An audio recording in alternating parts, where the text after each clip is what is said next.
Hello everybody, this is TurboDog702 with a submission video for Castlevania Lords of Shadow 2. This is the New Game Plus run for the game. This was actually performed during a series marathon that I did, where I did Lords of Shadow 1, Mirror of Fate, and 2. And at this time, the current world record, which is kind of funny. Just got a good run together for it.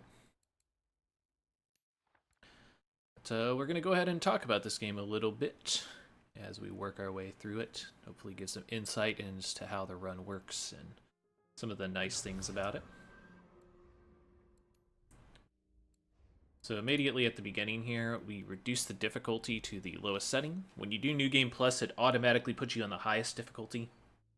Biggest changes with that is less damage dealt to you, less health on enemies, which is quite vital when you're trying to go quickly in a character action style game.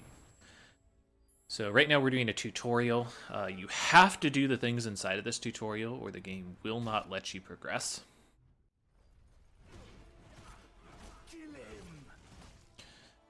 And there are certain things that the game requires you to do inside of the tutorial.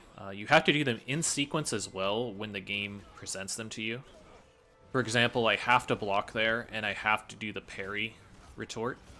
If I do the area parry attack, it wouldn't count. I have to do the direct one.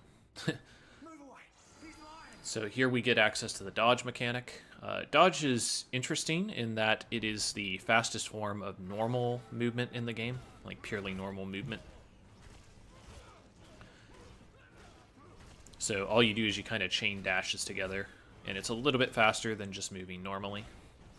Another nice thing about it is if you dodge into a person, you can kind of shove them if they're a smaller enemy, which is useful in a couple of places. So here we're using kind of a variety of attacks, and you have to use different attacks in different situations. There's not really a lot you can do. I went kind of slower on that enemy so that I could get this. You have to do the feeding animation on this enemy. If you do not, then you can't progress until you do it. So efficiently doing the tutorial, funny enough, is kind of a thing inside of this game. Little wet noodle attack there is actually a very powerful mechanic inside this game. It's one of the combat optimizations I kind of added to the run in a couple places. Originally was tipped off on it by, I believe, Vipia Zone.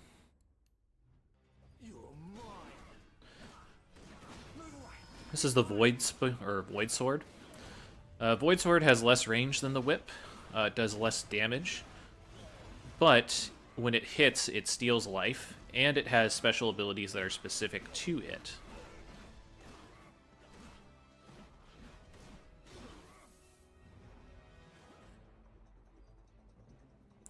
We're next going to be introduced to the Chaos Gauntlets. Chaos Gauntlets have low range as well, but they do extra damage. They also have the ability to break shields by superheating them as such. When you get the opportunity, you want to try to use Chaos Gauntlets, but you don't always have that opportunity. In order to use Chaos Gauntlets or to use Void Sword, you have to have the appropriate magic. Have to get knocked down in order to get the recovery prompt.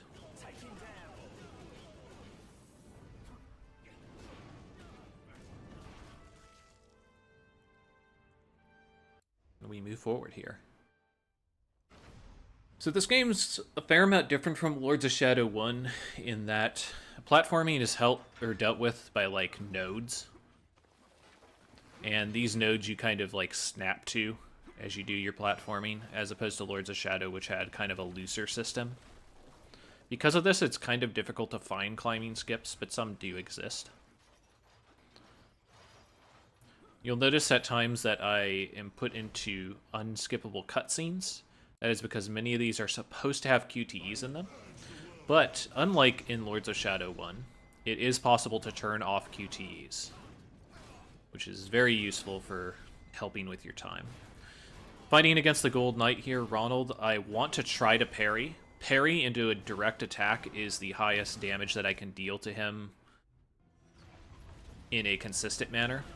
There are higher damage output things, but a lot of times he moves around and dodges and makes it kind of difficult to do those things. So what you're really trying to do is just chain parry into a direct attack against him.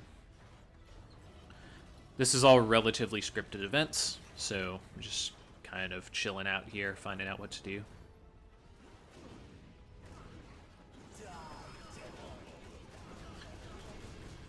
One of the other big changes between these games, I'm doing New Game Plus for both categories. And the big change between this is in Lords of Shadow 1, you keep your relics and movement items and your sub-weapons. In this game, you need to obtain your movement options and relics inside of the game. The only thing that really carries over in New Game Plus is your health and mana upgrades,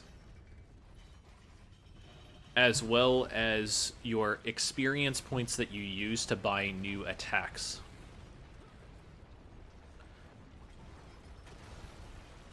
The other thing is you still need to pick up the actual weapons that use the magic themselves as well. So, unlike Lords of Shadow, which is an extremely broken game in New Game Plus when you get into the speedrun strats, Lords of Shadow 2 is a much more mild watch.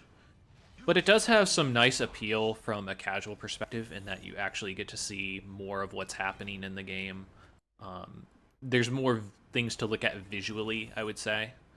While the art direction, I think, is weaker in Lords of Shadow 2 compared to Lords of Shadow 1, you get to see more of the game, because we aren't skipping every cutscene. We have to use Ronald's bow there to break those rivets in order to progress on. It is faster to jump across, like I'm doing here, than it is to slowly crawl across platforms. Sometimes you do have to kind of do that slow crawl, and it just depends on what situation you're in and what positioning you have on these studs.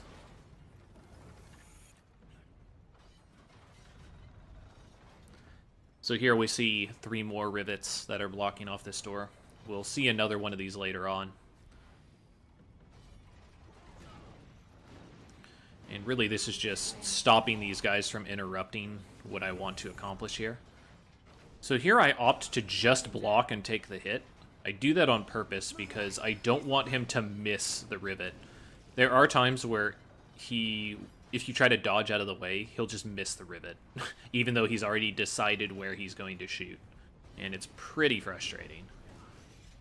You know, nothing like losing time on an auto-scroller, am I right? So instead of that, I'd rather just take the hit. Talking about combat options inside of this, you have a direct attack button and an area attack button. Typically, your direct attack is going to do more damage. This isn't always the case, but it is kind of a general rule that's pretty good. Unfortunately there, I blocked and got a parry instead of just the basic block, which caused a little bit of a slowdown there, which is annoying, but not the end of the world. So, by ignoring these guys and jumping up, they start throwing knives at us, which can interrupt our platforming, but it's relatively consistent to get past them as long as you're moving quickly. If you're not moving well, a lot of times you can be caught on a bad cycle in these areas, which is pretty bad. You have to wait for certain things to occur. And it's not even that big of a time difference. Like, you could be late by 1.5 or 2 seconds, and then end up having to wait a couple more seconds as a result.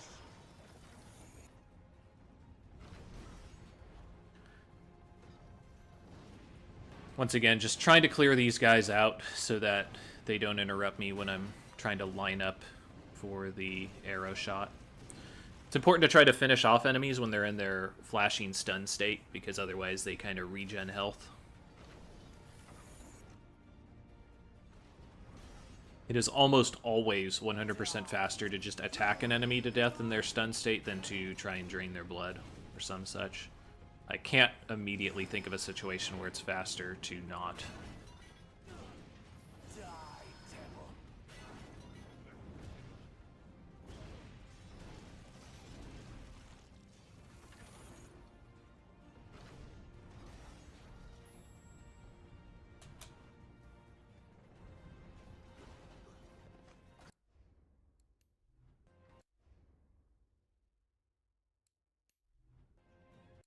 So sometimes you'll see it kind of take a little bit of time in order to skip scenes, and that's literally just this game is really poorly optimized. Like, this was on a solid state drive, and it still took that long to load up the next scene. Solid state drive, i7 computer. Like, thanks, Konami, I guess. So once again, our primary thing here is to try to get parries off in order to finish off this enemy. He does have some pre-scripted events as well, like this throw. We can break his two-handed stance, or this kind of like dual-wield stance, by doing enough damage to him. We do want to try to not have him in this stance, since a lot of his more troublesome attacks are in it. And it's much easier to parry him when he's in his double one-handers.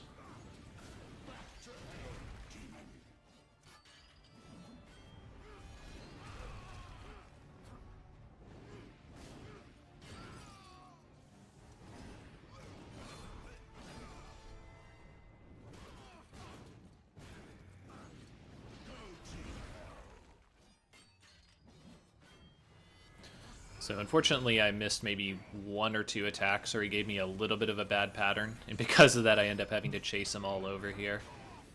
But that's just the way Ronald goes sometimes. Sometimes he just will not let you get a couple of extra attacks.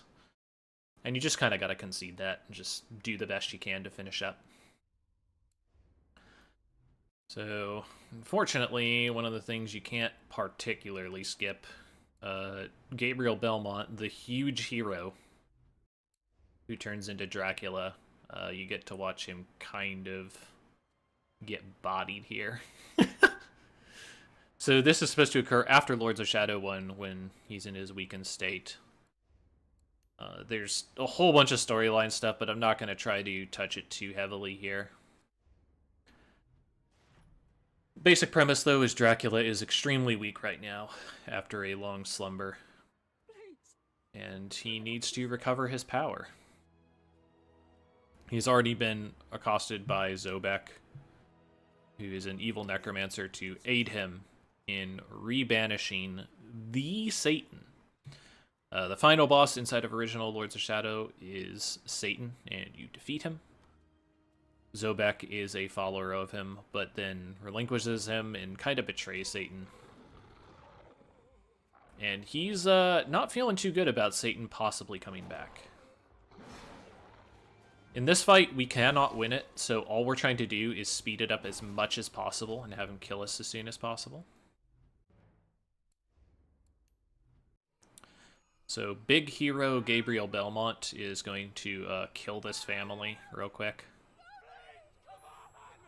This is one of the few unfortunate things about this for a marathon purpose.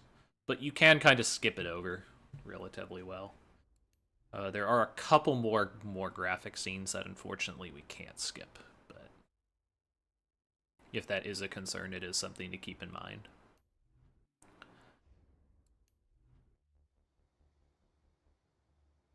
So now we're in the game kind of proper in modern day Castlevania.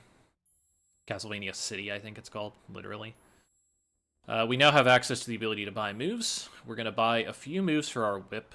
Sustained Whip is just a harder hitting move that allows us to have better direct damage. Somersault we're getting for a couple of situational things, but really I've considered kicking it out of the route recently. We're going to pick up Guillotine, which is a very nice aerial move for hitting things. It also allows for some jump tricks.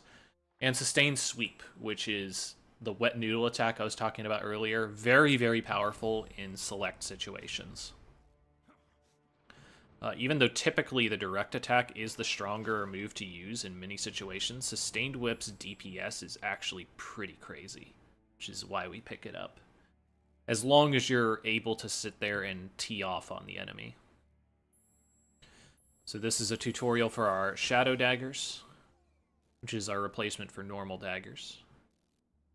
Basically, Gabriel coagulates his blood into a blade and then throws it using shadow magic. We're now going to get introduced into rat form, I guess you can see. You can possess rats and use them for puzzle platforming sections. So in this case, we have a Space Marine. I'm sorry, Golgatha Guard. He's literally just a Space Marine. Look at this guy.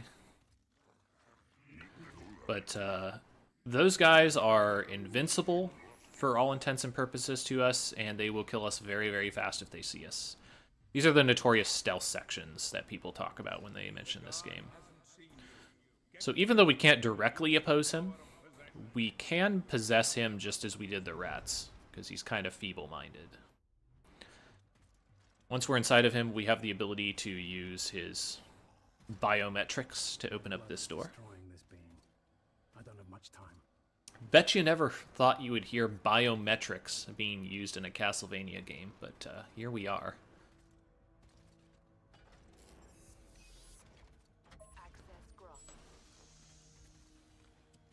This game has a huge problem with maintaining its lore. Gabriel's done some pretty ridiculous things power-wise so far, up to this point in the series. But even at the end of the game, when you have his full power, he still can't fight these guys.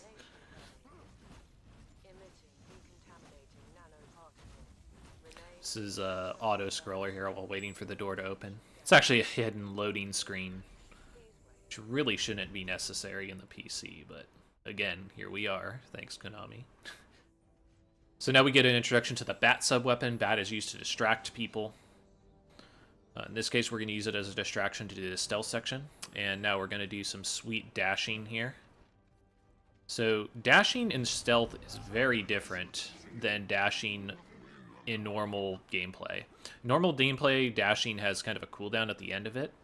But in stealth sections, you can cancel the dashing with a shadow dagger throw or a sub-weapon throw. And it cancels out that back recovery frames that are on the dash. So the second fastest movement in the game, funny enough, is in the stealth sections because of this. I kind of mess around and call it dab dashing, because he's got his hands up and stuff, but doesn't really have a specific name per se. Still a really, really good tool and allows us to speed up quite a few of these stealth sections and make them quite a bit more bearable. So now we are taken back into Gabriel's memory of Castlevania.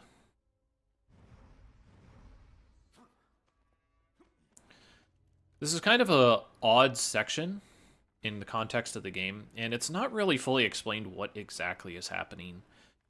And there's two hypotheses that I've heard for this. One is that this is literally the power of Gabriel and the blood of Dracula to be able to create kind of a pocket dimension that is Castlevania as it was in his mind and as his memory.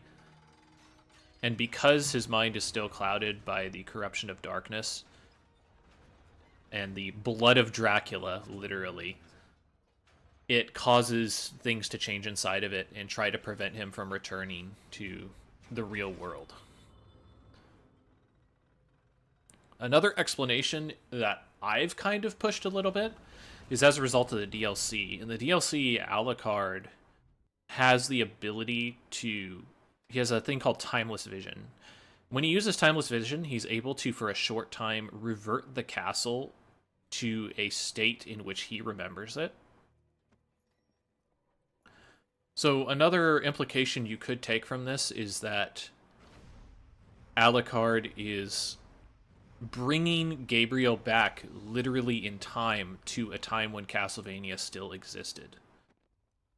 My support for this would be the Timeless Vision power, what it does inside of the DLC, and the fact that you follow the White Wolf in order to reach the castle, and the White Wolf is Alucard. Or at least that's how it describes him in the canon story. This is Alucard the White Wolf who guides people in danger to safety. In the DLC, this would be somewhat retconned into that he's a spectral wolf rather than the White Wolf, but yeah, this game's not exactly the most consistent when it comes to its lore. But anyway, the White Wolf has led Gabriel to his Void Sword, which was trapped away. But the blood of the castle, the blood of Dracula, has now possessed this rebel and turned it into a golem, which we must now fight. A lot of kind of tutorial stuff happening here. You have a focus meter at the bottom of your screen. That fills up when you hit the enemy without taking hits, and by doing combat variety. Once it reaches full like it is now, every hit will spawn neutral elemental orbs. Those can be absorbed to give you either light magic or sorry, not light magic, void magic or chaos magic. Sorry, in the first game it was light and shadow magic. In this game it's void magic and chaos magic. So I might use those interchangeably. So after we've done damage, we even use Sustained Whip a little bit there for a little bit of extra DPS. So you might have noticed the wet noodle being used there. And at this point, the blood is now only on the top portion of the enemy. So because of that, we can only deal damage with jump attacks for the most part.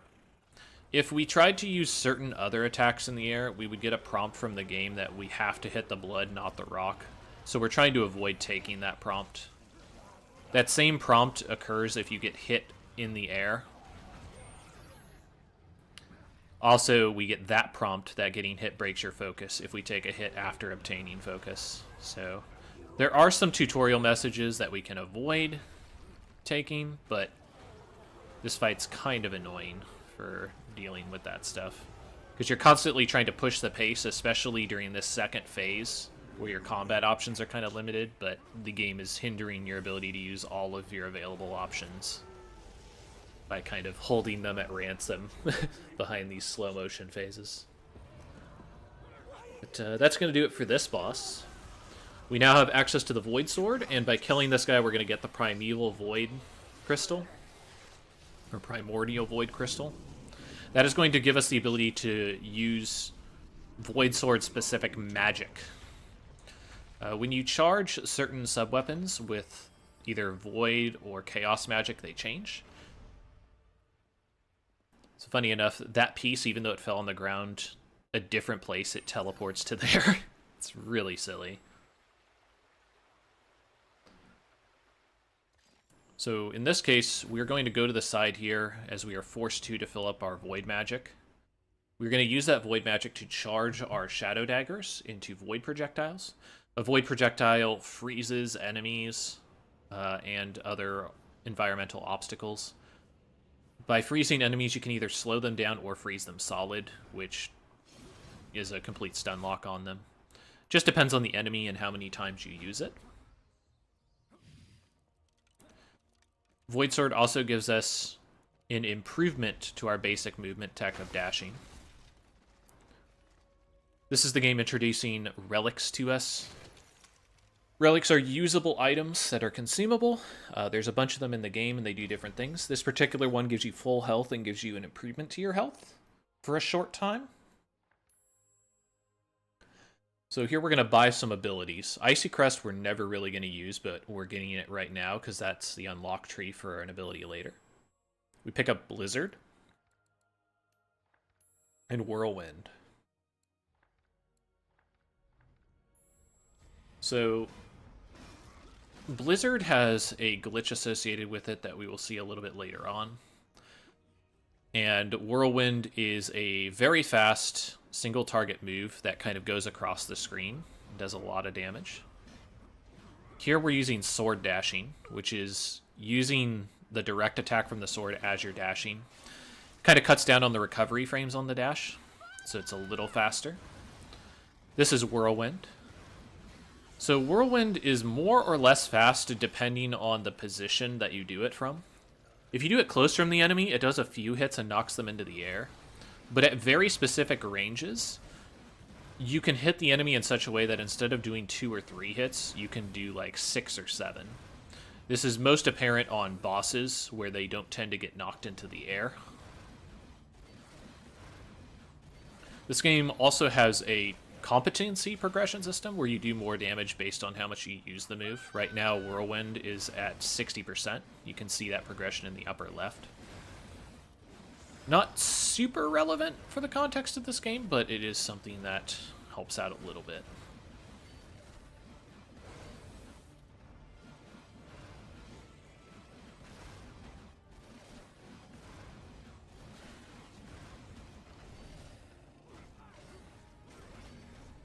So here I switch over to the whip, not because it's more efficient at dealing damage, but because I need to maintain a certain quantity of void magic. Now we get access to the White Wolf Medallion, and we're going to see the White Wolf proper here. And funny enough, the White Wolf brought us to the castle, and he is going to be the one that brings us back to the normal world. So once again, both of the concepts of Dracula creating this pocket dimension and Alucard causing it with timeless vision, both of them kind of have plot holes and issues with them. So that's why I try to present both theories as possibilities. This game's kind of a mess, though, for a story. Where are you taking me? So it is important that we waited for that teleport animation to go away before we skip the cutscene. The scene isn't stoppable until then. Another hidden loading screen here. But we return to the main world.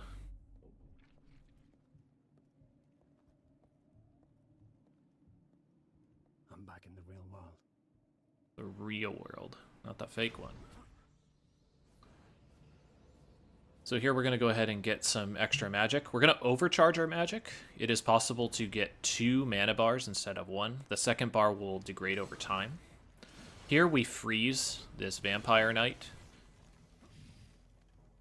which will allow us to freeze that waterfall and continue on without him interrupting us. Here we're going to do an animation cancel. We shoot that to freeze the air coming out of the air conditioning, but then we cancel the animation of it zooming in and showing us that it's frozen by turning into rats, which is something that we would need to do anyway. So we bypass taking an 8-second cutscene or so. A little bit of a rat forming here. Just jumping over the fire. A little bit of a dodgy movement place here. It's extremely rare for me to die there, but I always feel like I'm going to as I go across the lightning there. So the game has a portal here, but you actually want to stay in rat form, because there's a door that we need to bypass, and unfortunately the Golgath soldier does not give us an opportunity to possess him. Need to wait for this to spark twice before we can bypass it, otherwise it would kill us. And then we're going to cause a malfunction in the system. This causes a scientist to come out. We're going to restart from checkpoint once we allow the game to save properly. That will allow us to get out of this tunnel, save some backtracking time by a fair amount. Nice little time save. We're now going to distract the Golgotha guard with bats, and then move forward to possess the scientist. You also have our biometric credentials that we need.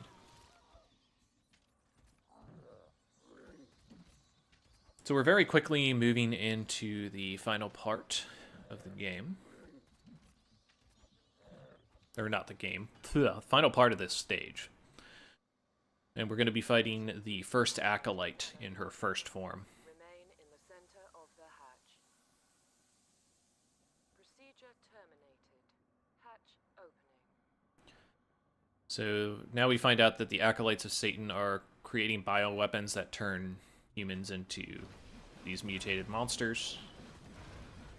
We're going to use this move to be able to just deal with them appropriately. Once again, we are going to want to save some magic in order to deal with the boss and initiate the Blizzard glitch, which is what we'll be talking about next. What would be nice is we picked up a Stolas clock relic that slows down time and increases experience gain.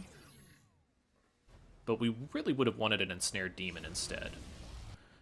So we hit her with frost to slow her down, because otherwise she moves faster than we can see. We now use the whirlwind move in order to deal extra damage. This is an example that I was talking about spacing out correctly with it. You're noticing I'm hitting her like 7 times instead of the 2 there, for example. So with appropriate spacing, you can do that and do a lot of damage.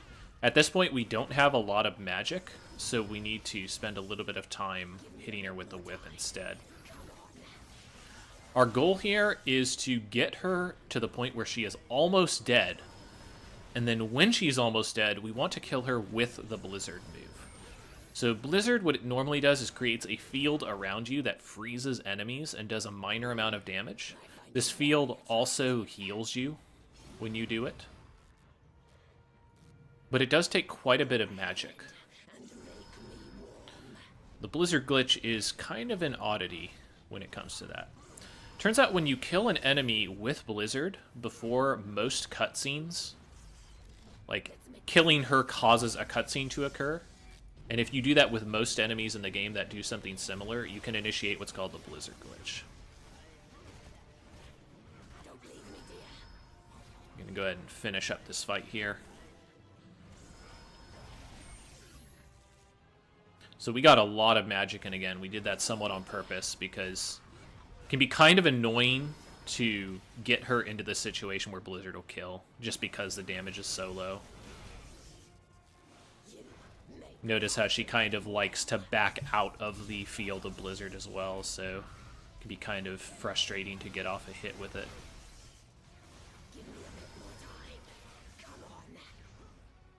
As you can see, it's only doing 7 damage as well. So we managed to get it. And unfortunately, we got the bad version of the glitch. But I can talk a little bit about what the glitch is doing right now. So what Blizzard glitch does is I mentioned that there's an aura of freezing and draining power that goes around you. What the Blizzard glitch does is it makes it so that is always active on your character, even without the animation. And normally Blizzard you have to stand still, but I can just move around freely now.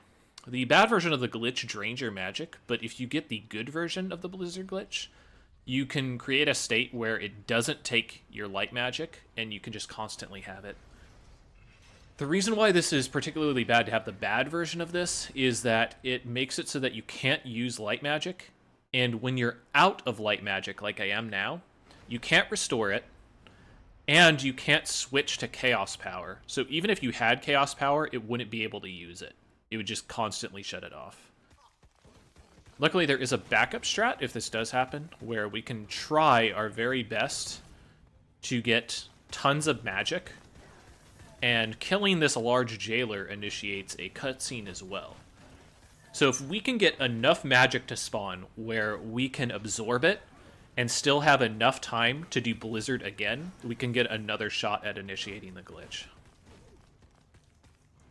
It's by no means a foolproof approach, but it is an option. Certain fights do tend to give you the glitch more than others as well. So I'm trying my best here to avoid getting the glitch to kill him and initiating the normal Blizzard to get another shot. And this time we actually got the good version of it. You'll notice that I still have the Blizzard glitch, but I also have Void Magic, which is very helpful.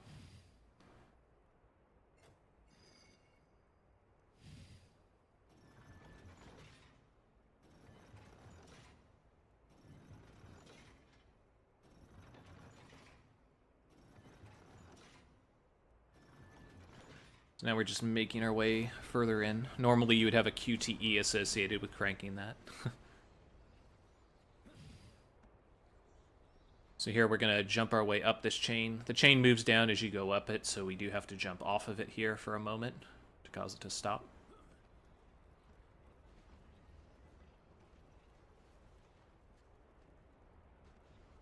This is just going around the way.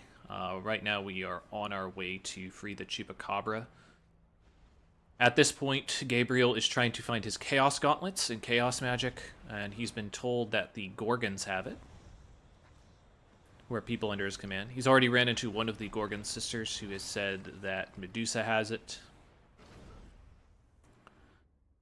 So he is on his way to hunt down where Medusa is, as the sister was unable to tell him where. Here we run into some smaller jailers. This is one of the powers of Infinite Blizzard. So we use the bats to distract that far one, but by freezing those ones, they can't interrupt us as we're going out of this arena. The way the game prevents this normally is if you try to climb out of the arena, it will shoot at you, and the shots are very fast and very accurate. So it's rather unlikely that you'd be able to climb out with one shooting at you, let alone 3 guys. But since they're frozen, they can't stop us. Little bit of a puzzle skip here. A little bit of sword dashing as well. So all this is extending the range of your jumps a little extra bit. That way we don't have to move these platforms. By not moving these platforms, we avoid having to do extra menuing and extra movement with them. That isn't necessary. As you can see, if you don't get a really solid jump, you can end up falling off. You can fail this, I want to say, about 10 times total before it stops losing time. But you really don't want to fail it more than about 3 times.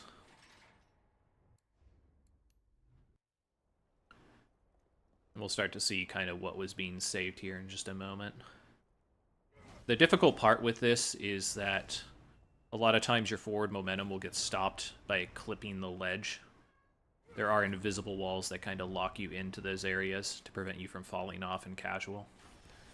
So instead of moving the bridge 4 times to reach that switch and then moving it back, we can just bypass all that and it's right here so that we can immediately catch the Chupacabra's cage. The Chupacabras in this game are actually somewhat helpful, as opposed to in Lords of Shadow 1. In Lords of Shadow 1, they would steal your relics and you'd have to hunt them down in puzzle platforming sections. In this game, he is the shopkeeper that will sell you relics. So I touched on relics a little bit before. I mentioned the Stolus Clock, which slows down time, and I believe it's the Blood of the Martyr or something that restores all of your health and increases your max health for a short time.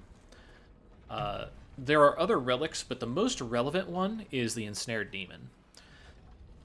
What Ensnared Demon does is I think it's for 50 seconds. It gives you infinite mana to use. This is very, very, very powerful, as a lot of the best moves in the game are based off of magic usage, and they use a lot of magic. So having infinite magic is very strong. You do not technically have a complete infinite store. Like, it's not just keep doing the magic over and over. It does deteriorate, but the regeneration is extremely high. Unfortunately, we got sniped by that harpy. That's kind of uncommon. Most of the time, you can bypass it just like that and get up. A little bit of sword dashing here. But yeah, certain spells that you can use with Ensnared Demon will drain magic too fast for Ensnared Demon to regen it. So it's possible to do a damage boost to skip this arena. Originally, I had thought that this saved a fair amount of time, but it actually doesn't save that much to get it, because you can instead kill these guys and get an extra dungeon key.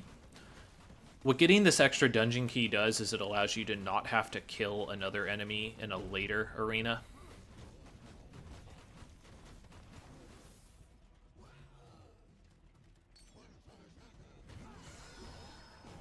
If you did do the skip, it would save maybe 20 seconds, but you would have to kill the opponent later on.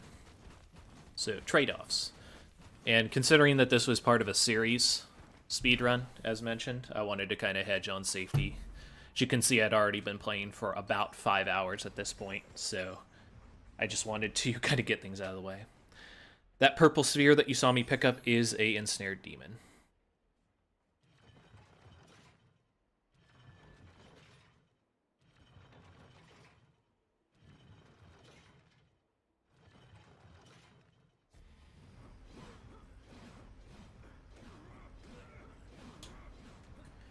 So the reason that it's important to get a drop of Ensnared Demon, if you can, is the game will not... You have to get a drop for a relic in the early game in order to be able to use it. But I'll kind of touch back on that in a moment. Right now we're going to be fighting the 3 Gorgons. We just got access to our Chaos Gauntlets. And we need to defeat the Gorgons in order to progress forward with the game. So... kind of an oddity with this, since I have Infinite Blizzard on, I need to attack this stone wall from the side. Otherwise, Infinite Blizzard would cool the rock as I'm trying to break it. If I got the bad version of Infinite Blizzard, I would have to restart from checkpoint here, and then I would lose it as a result. There is still a reasonable chance I lose Infinite Blizzard here as well, due to a glitch. Because you just have this death field, this stand ability that is around you in Infinite Blizzard, it causes some weird things to happen in the game when you're able to damage enemies when you're not supposed to be able to. For example, coming up here, I am going to be climbing all over Gorgon, and when I'm climbing up her, I'm not supposed to be able to deal damage to her, and because I can deal damage, some weird stuff happens. And it's not rare, and it's not common, so let's call it uncommon. It's uncommon that sometimes you will just, as you're trying to climb up her, you'll get chucked off and fall down a death pit, or any number of other things. We also wouldn't have the magic to be able to cast this and climb up her if we had the bad Infinite Blizzard. So you can see her freaking out right now because of Infinite Blizzard.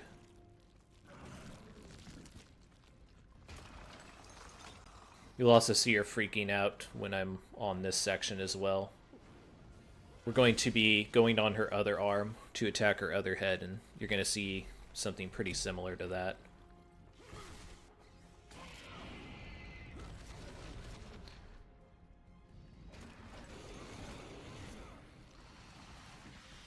So as I mentioned, Ensnared Demon, it would be nice to get it really early game, because for the purposes of New Game Plus, we have allowed the use of a DLC called Transmutation Rune. Transmutation Rune allows you to turn relics into other relics, and if you get a relic in the early game, and Ensnared Demon, you could transmute the other relics into Ensnared Demons earlier than you would normally be able to. If you don't get one early, which is far more likely than not, you have to wait to hit the Chupacabra's store, where he sells Ensnared Demons and other relics, and you can make do there.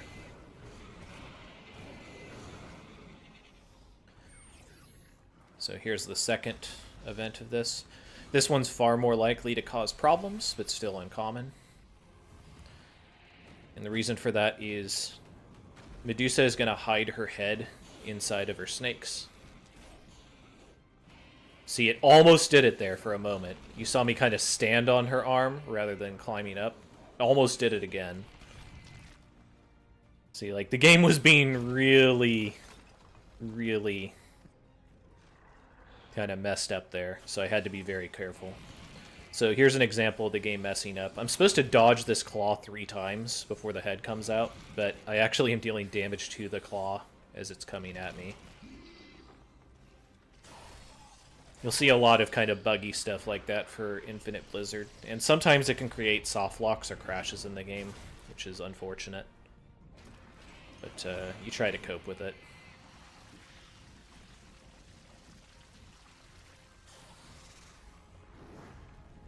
So there is a quick kill that's possible here, and it's when he breathes in like this, or she, I should say.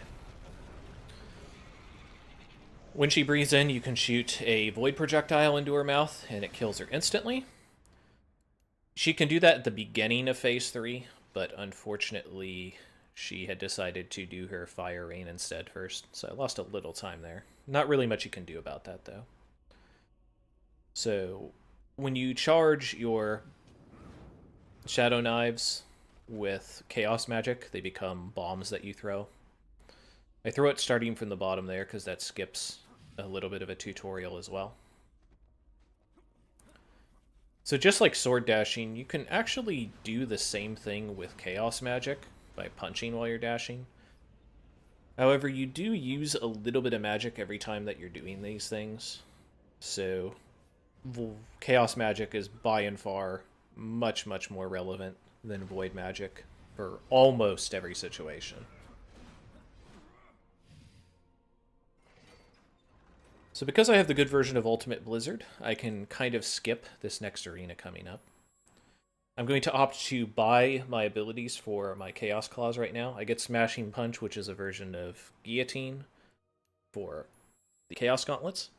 I get Furious Punch, which is a nice direct damage attack. I pick up the Counter Strike Direct, which can be situationally nice. I pick up Avalanche, which is good for catching up to enemies that are trying to run away.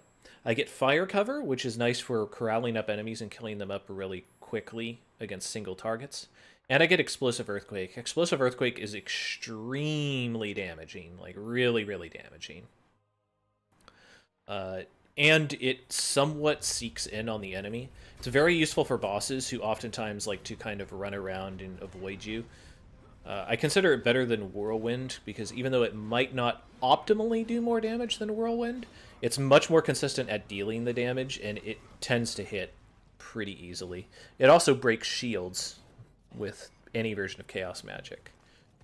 So here I take a little bit of time here to make sure that I'm getting a stun lock on these enemies. It is possible for them to stop me from doing this pull, depending on how they approach me or what attacks they use. But this is the advantage of having that extra key, is I don't need to kill the large jailer there in order to progress.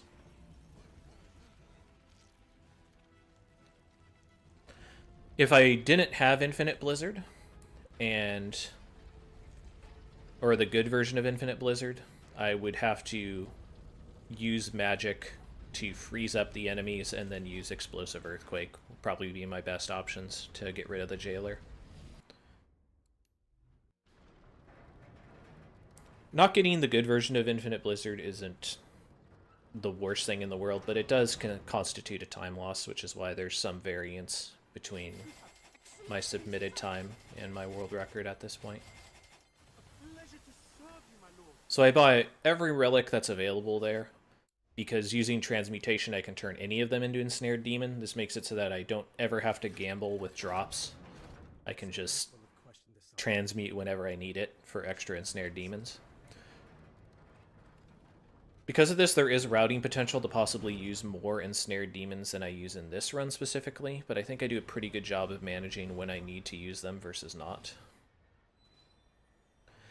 The downside also of using Ensnared Demon is once the 50 seconds expires, you are out of magic. It just drains it completely. So because of that, you don't get access to sword dashing, which is a minor loss. You don't get access to mist dashing, which is in the late game. You also don't have the ability to do any puzzles involving magic unless you either break another Ensnared Demon or find a mana font to restore your magic between then and there. So we make our way back to the real world. And we're going to go ahead and report into Zobek here, who has now questioned the first Acolyte.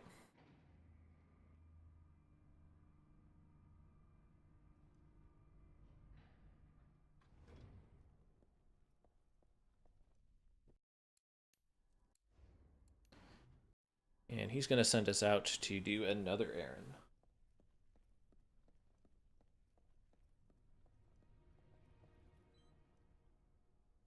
So kind of talking about some of the things you could do for donation incentives. There are a couple of things of note. There is a costume change that you could do instead, which is, this is the red original Gabriel. There is another suit that's a black suit with white hair. It's the shadow armor. There is also about 22, I would estimate it at 22-minute DLC for Alucard that shows events prior to this game, kind of why everything is the way it is. It's actually a really sweet run. I do understand that 20 minutes is a bit long of a stretch for an incentive for donations, but it is an option that's available in addition to a costume bid war.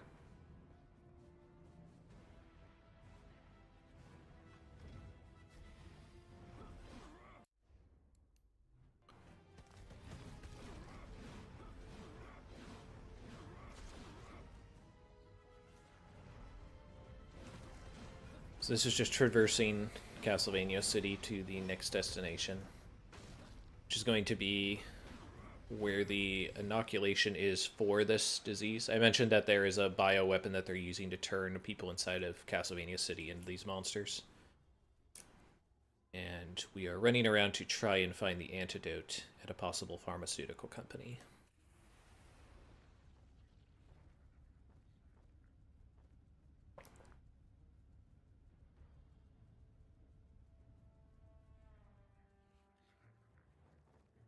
So as you can see, the rat stuff is really more just kind of to section off areas and allow the game to load once again. But they're nice little breaks from typical things in the game.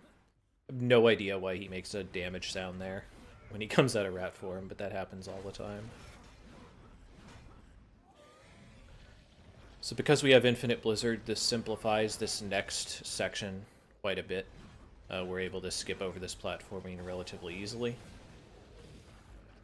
If we didn't have Infinite Blizzard, we'd have to use the move Fire Cover to clear those guys, and that would give us the time we needed to progress.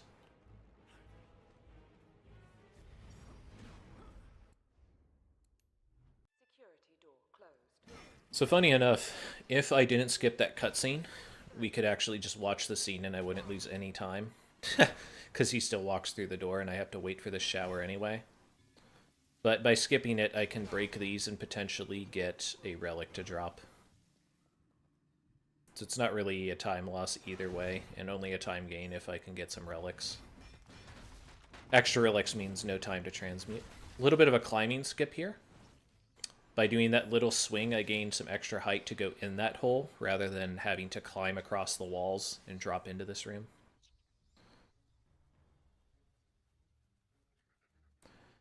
There are some small optimizations like that that help out quite a bit. Earlier on, we saw with the platforms in the Chupacabra prison, that extra distance that you get from swinging your whip and dashing at the end of jumps helps out with that.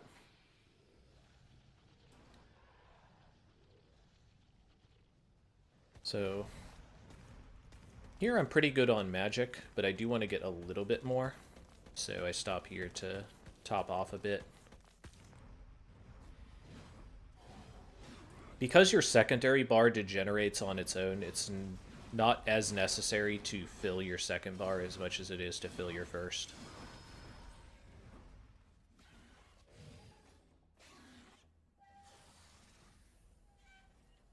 Ensnared demons also tend to help with any situations where you might need extreme amounts of mana, like a double mana bar.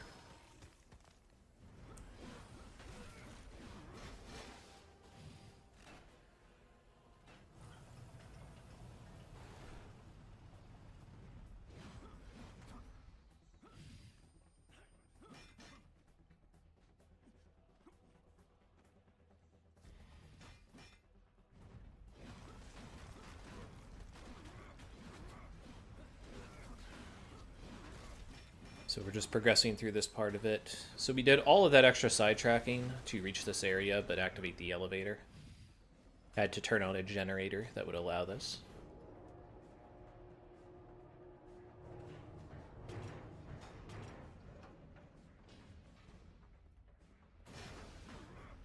So this is a cutscene where they're going to introduce the Riot Police. Riot Police armors are one of the most frustrating units inside of the game. We'll see them in just a moment. This is Fire Cover, by the way. The thing that's annoying about Riot Police is they have these shields that you need to break using Chaos Magic. And when you try to attack them just straight up, they will oftentimes put up the shield, and after putting up the shield, jump backwards and fly back. And the combination of these two makes it extremely difficult to stay on top of them. I've tried to develop some strategies for dealing with this. That particular one that you saw there was the best one I had come up for that particular fight. That is mana efficient.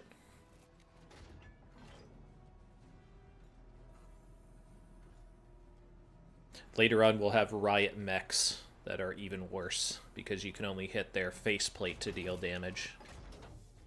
So that requires air moves.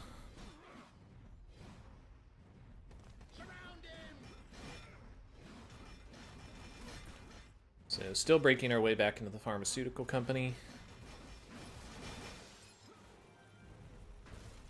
Pretty typical to get a couple relics inside of there, because there's a lot of breakable stuff. Pretty soon we're going to be having to turn off Infinite Blizzard, but we will use it to bypass this arena. Again, if I didn't have Infinite Blizzard, you can get around this by using the Void Projectiles to freeze both of them. Or freeze one of them and then bat to distract the other one, which is what I did there.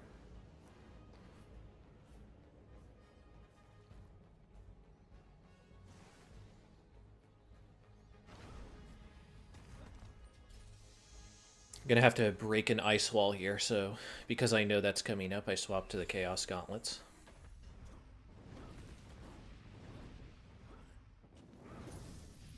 You also do a slight animation cancel there to get rid of the slowdown. This is just me messing around with swapping weapons. So we're going to be climbing up an electrical tower coming up here.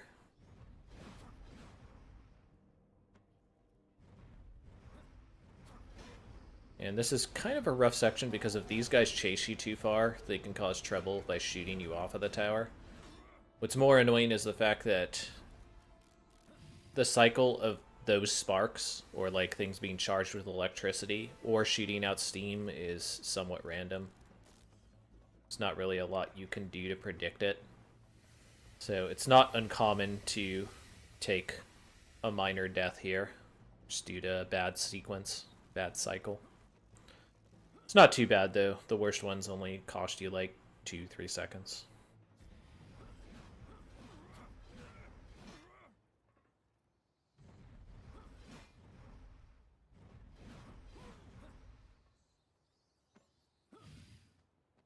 Sometimes the platforming can be a bit finicky, which is why the grab didn't happen on that ladder.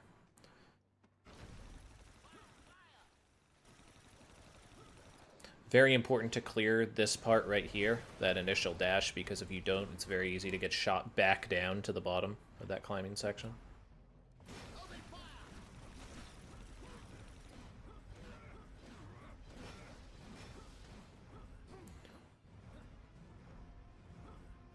So swatching to Chaos Gauntlets to break these chains. That'll allow us to continue on. And we're going to go to the containers. So there is a thing called the container skip. Container skip allows you to bypass waiting through some of this auto-scroller. The end of it, the beginning of it is pretty consistent. I do it all the time. The second section, not so much. I haven't really worked out what the issue is with it, because a lot of times I feel like I should have hit the skip but didn't. But missing it costs you about 50 seconds. So a lot of times if I'm on a good pace, I'll just go for this part and then skip the next part, which would be jumping across and getting on top of there. And as you can see, I missed it there, just barely. And so because of that, I do have to take this time loss, which is unfortunate. But I mean, I felt like the run had been going so good up to this point that I didn't want to pitch a potentially really, really good run to being cautious.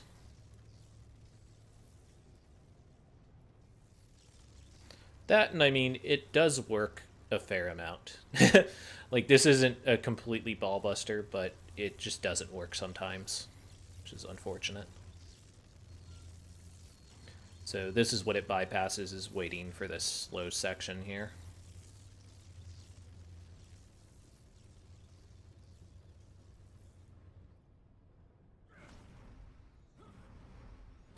So now we're going to be hitting a stealth section, which means that we have to turn off Infinite Blizzard.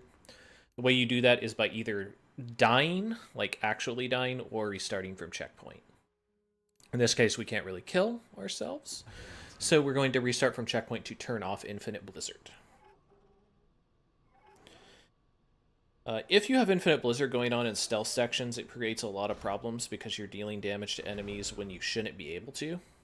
And you're creating aggro. Like, if I go next to these Golgotha guards with Blizzard up, it'll act like I was attacking them.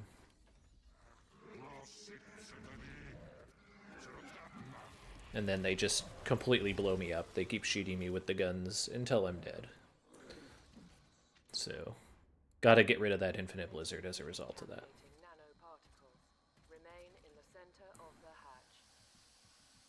Aaron, contaminated. Hold your position until the hatch is completely open.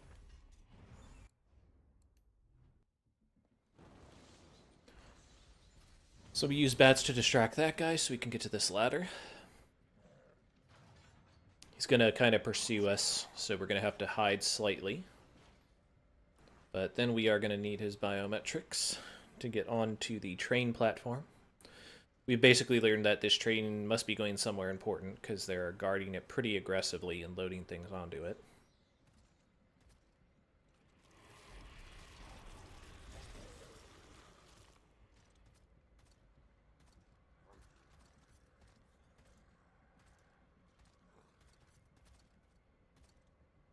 This next section has a couple of guards, neither of which are possessable, and this guy's going to die shortly after. So we have to find another way onto the train. Luckily, we can just do some sick little stealth dashing here and turn into some rats.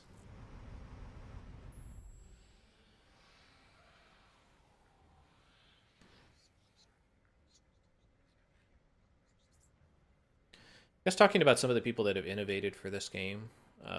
Shoutouts to Fiddlestick, Akion, Setvara, and Vipiazone. Also Church and Sarge, who is the other real RTA runner for this game. I believe there's a guy who started doing new game runs, but I can't recall his name off the top of my head. And honestly, new games not really my jam. So I want to see broken stuff. New game runs for this game are currently around the 3.5 hour range, so got some nice whirlwind attacks there to be able to speed our way through that demonic apostle. And right now we're kind of moving our way across the train as the train makes its way to its destination. And during this time we're getting attacked by a demon. Here we need to use the bats to distract the Golgotha guard so we can escape from this situation.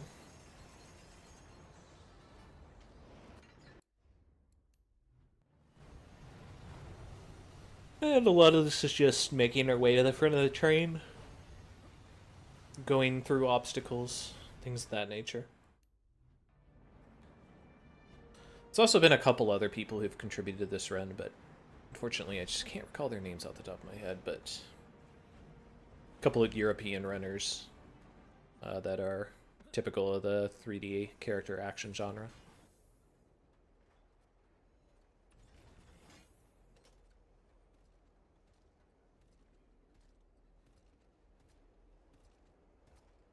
Really unfortunate part too is there are some really interesting things you can do once you do get access to extra relics, but the problem is you get the double jump relic and really the mist relic so late into the run that can't really do anything super abusive, which is unfortunate.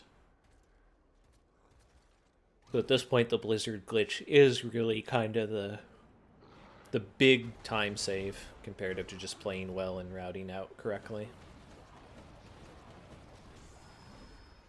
As you can see though, it's a lot more combat focused, which is nice. This is an auto scroller, so all I'm doing right here is just kind of trying to kill time. Maybe get a little magic if I get lucky, but it's relatively unlikely. As you can see, this guy's pretty aggressive with his blocking.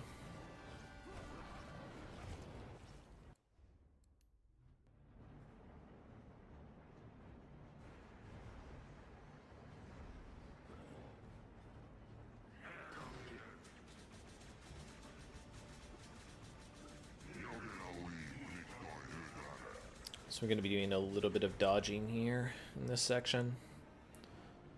I don't think it matters if you get hit by these, because I think this is a pure auto-scrolling section as well.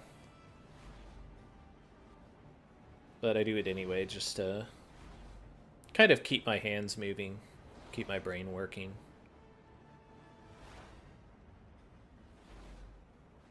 Also, even though health isn't a huge concern in this game, it does maintain it a little bit.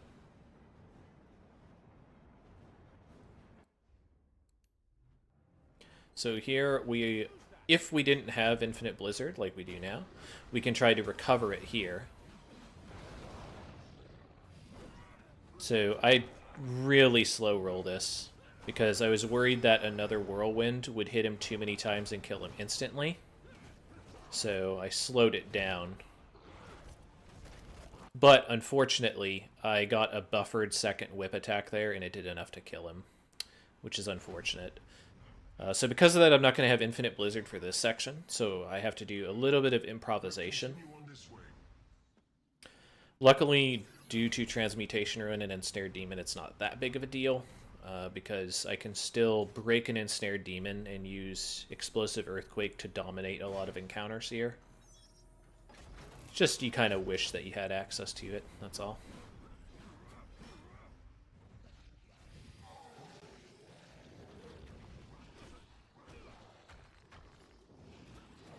So I decided to forgo Explosive Earthquake since the guy's on top of me and just go for Flame Cover instead. This is actually a better option just because it's more mana efficient, as mentioned.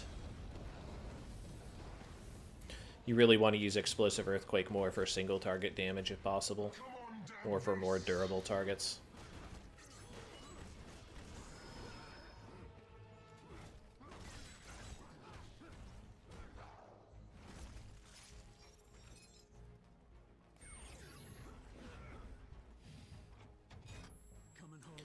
So here we're being followed by Zobek's lieutenant.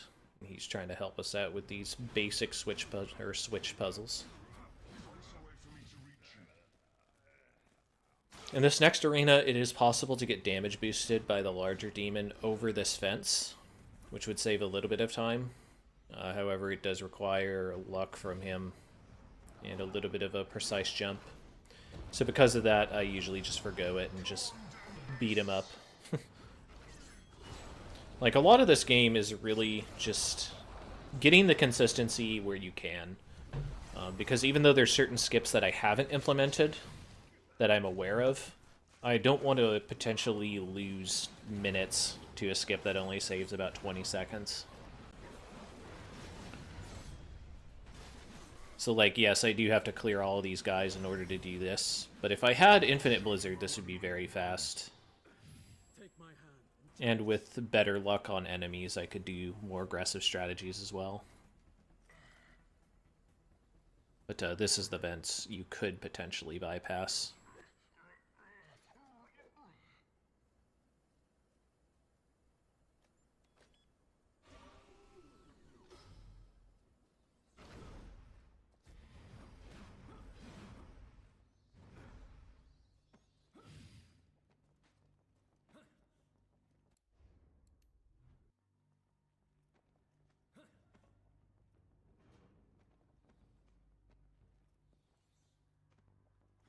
So just a little bit of moving around here, progressing through this dilapidated building.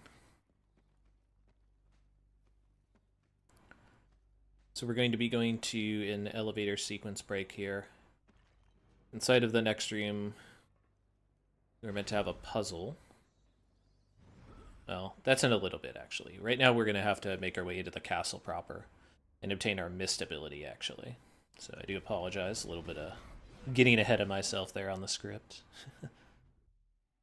So inside of this area, having Infinite Blizzard would help because you could lock down these blood skeletons. In order to kill blood skeletons, you need to defeat the pools of blood that spawn after they die. This is much easier when you have Infinite Blizzard locking them down, keeping them from animating another skeleton.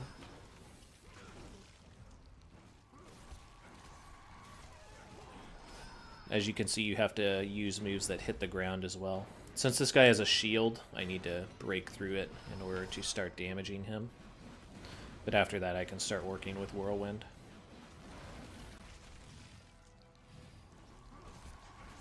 So this is a Carmilla stealth section. Inside of this, we are poisoned by the blood of Carmilla. And we need to activate some ruins on the ground to open up the door in the background. And if she finds us during the stealth section, she spawns vampire lieutenants that stop us. If we move too slowly, she uses her blood to re-corrupt the seals and keep them from opening. Luckily, being able to move like 4 times faster than the developers intended tends to make this section a decent amount easier. There is still a little bit of a dicey part where you can get caught right here. And that just depends on how she decides to move or turn her head. If you do get caught, it's not that big of a deal. Just a couple vampires to get rid of.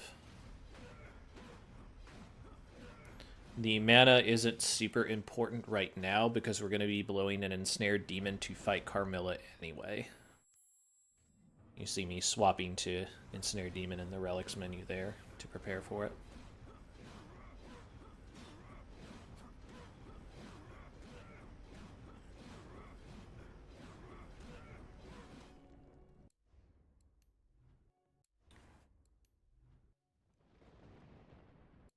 So unfortunately, I picked wrong here. That is a 50-50 shot, as far as I can tell. You pick between one of the two Maries. Marie is your wife, and Carmilla tries to disguise herself as her. And I literally got the bad choice twice in a row. Which is just pretty bad luck. If you have Infinite Blizzard there, you lose it if you make the wrong choice. But at the same time... So I just literally wait here and see who it is. I am your woman. I am yours. No.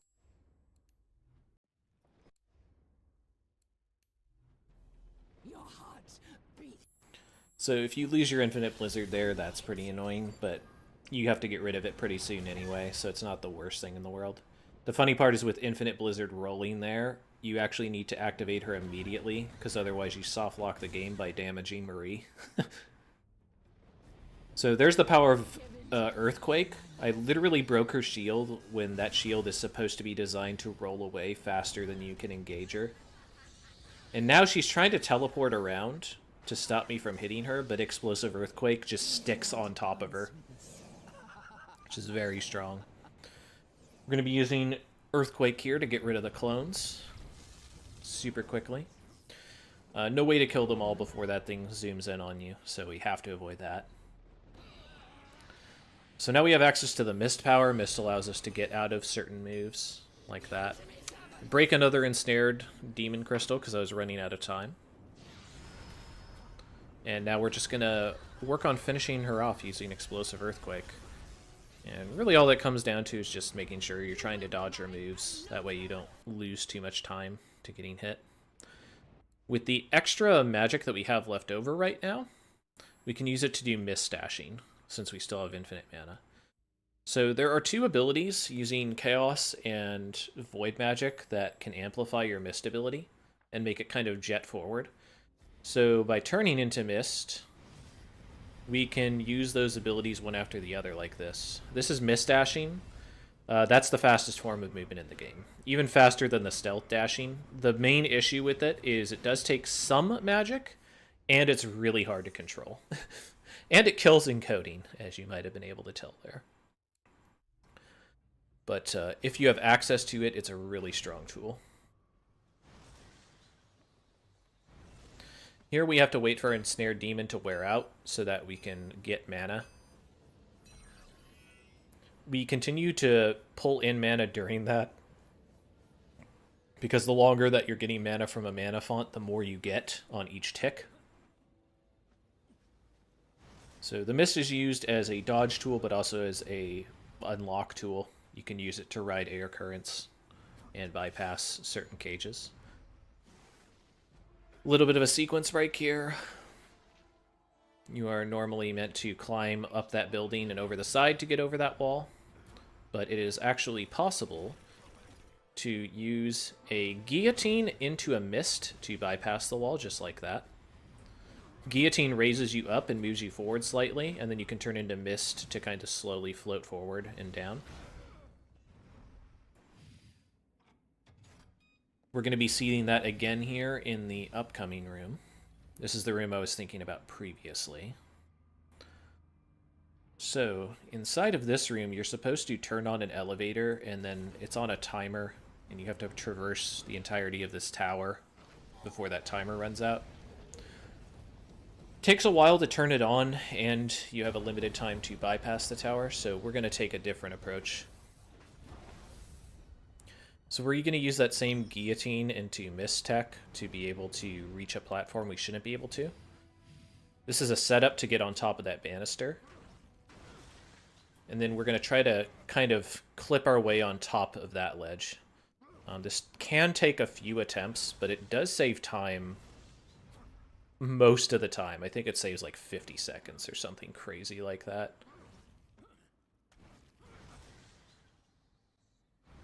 See.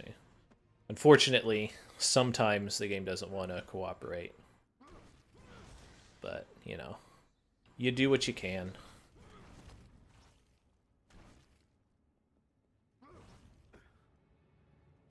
There is an alternate strategy that you could use that involves going further up the path and taking a different jump, but that makes the second jump that you have to do that much more difficult.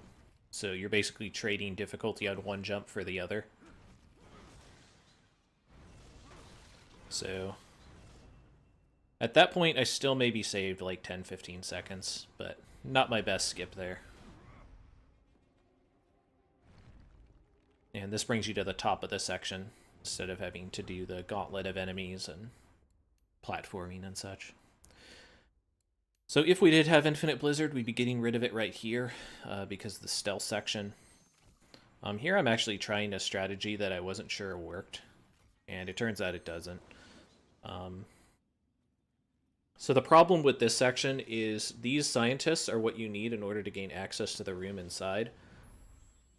And they come on a cycle, and unfortunately it doesn't matter how fast you move, you can't catch that first scientist.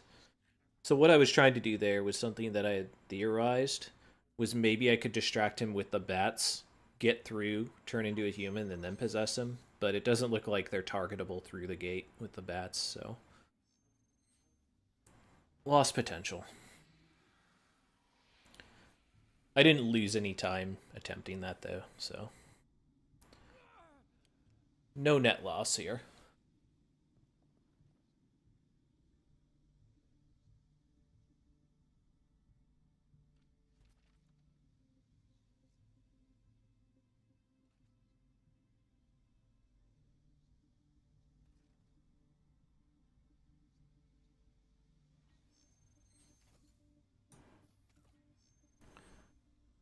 So we're going to have the scientist coming out here, and we're going to possess him and find out where the antidote is and obtain it. We are then going to be starting our second fight with the first acolyte in her true form. And during that fight, at the end of it, we are going to try to obtain Infinite Blizzard as well.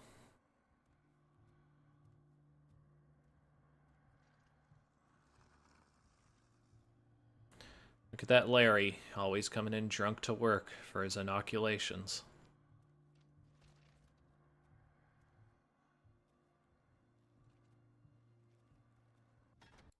My favorite part is they're wearing this biohazardous suit, and they just plunge the syringe with the inoculation right through the neck of it, completely negating the use of the suit. So this is Acolyte 1 Form 2. So again, we're going to try to dominate her using Chaos Magic.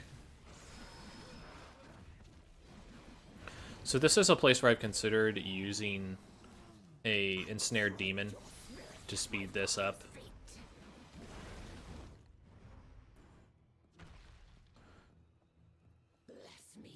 This aerial phase, you have to get at least one of them. Hopefully you only see one, though.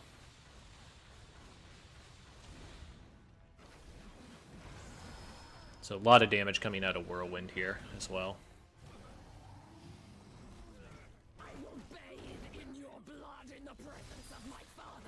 So here we need to hold on to our magic to finish her off with Blizzard. So this last little bit of damage has to come from our whip.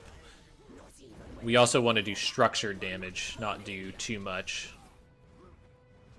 So we gotta take it a little bit slow here. Luckily, it's a little easier to hit her with Blizzard than her original form, because she moves out of the way of the AoE a little bit less. But it is still kind of annoying.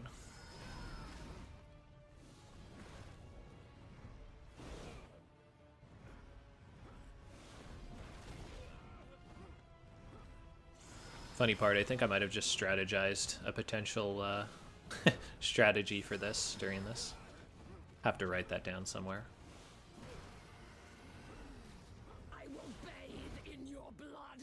So unfortunately I got a second air phase here because she was running away way too much there.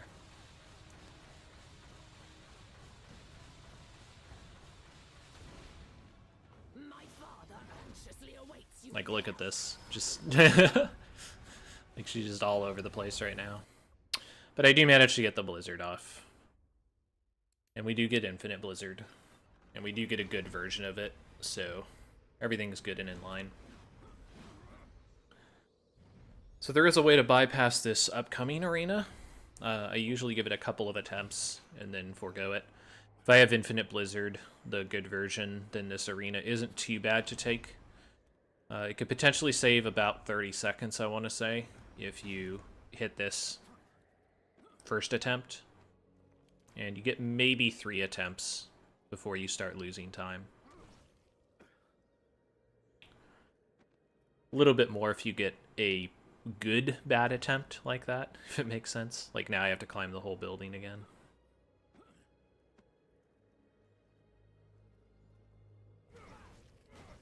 And the idea is to get high enough there that you can guillotine into mist. Or just get so insanely high that you can actually just swing and get on top of the platform. But after a few missed attempts, I just forego it and decide to move forward. At the time, I was also planning for marathon prep, so I wanted to have my backups in line. So I originally thought that that skip also saved a lot more time than it actively does. Like, the only thing it saves is fighting this arena, which isn't that hard to do.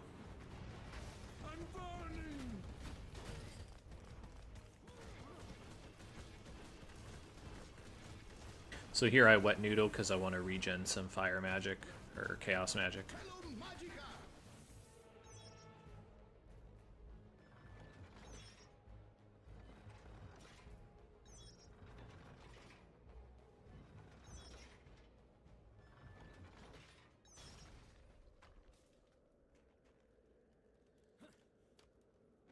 And that's all it would have skipped, was that fight, so... But as with the container skip, I did want to give it a shot.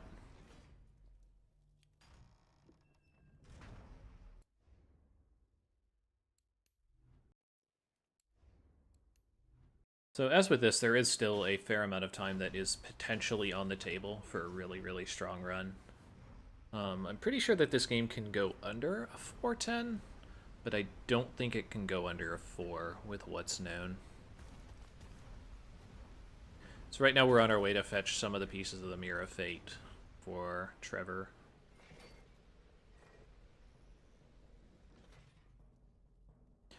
So one of the reasons why I also hypothesize that it's possibly due to Alucard's power that this is happening is because Gabriel sees Trevor as a child in this, but Gabriel never knew Trevor as a child, so that wouldn't make much sense. We're now going to fight Agrius. At the beginning of the Agrius fight, there's this stealth place where you're supposed to use bells to bypass this. The leaves on the ground create sound, and he is supposed to move much faster than you. But it turns out, again, when you're moving 4 times faster than you're supposed to, that you do a pretty good job of avoiding him.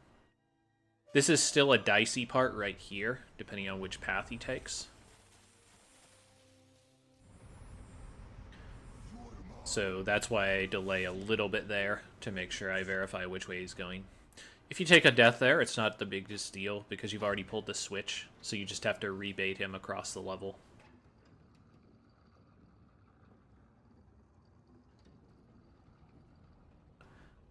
So if you've ever wondered how the turkey gets inside of Castlevania, this game answers that important lore question right here. And the answer to that is that Dracula just makes a chaos projectile and shoots an owl.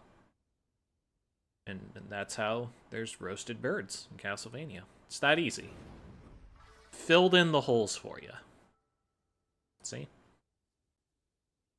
That owl was filled with roasted potatoes as well, apparently. So Agrius with Infinite Blizzard's kind of a chump. Even if we didn't have Infinite Blizzard, we could blow an ensnared demon to deal with him.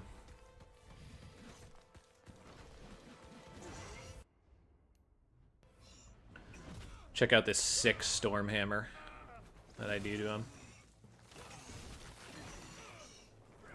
Just the command grab is too strong.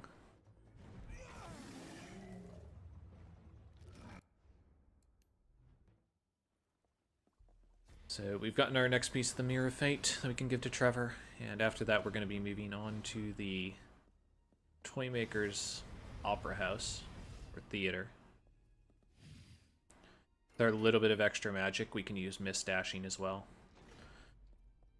So besides a little bit of magic, another thing that's contingent with Mist Dashing is the Mist Meter.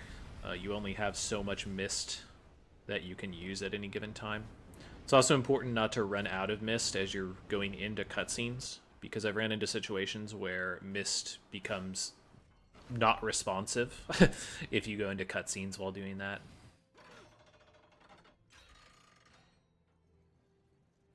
The only way to correct that is to just restart from checkpoint, which means you also lose your Infinite Blizzard.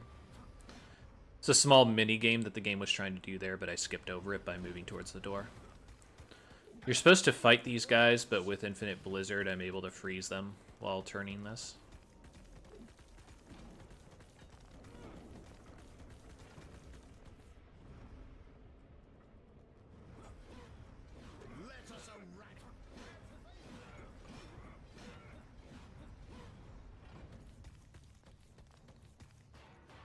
So once again here, we're trying to stop these guys from stopping us from climbing. If that guy didn't come across to engage me, I would throw a bat swarm at him, which is what I was preparing to do.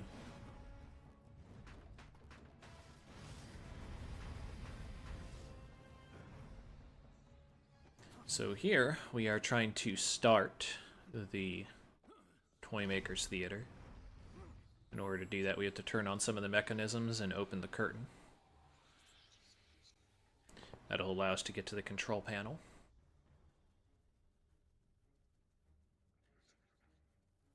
A little bit more rat forming coming up.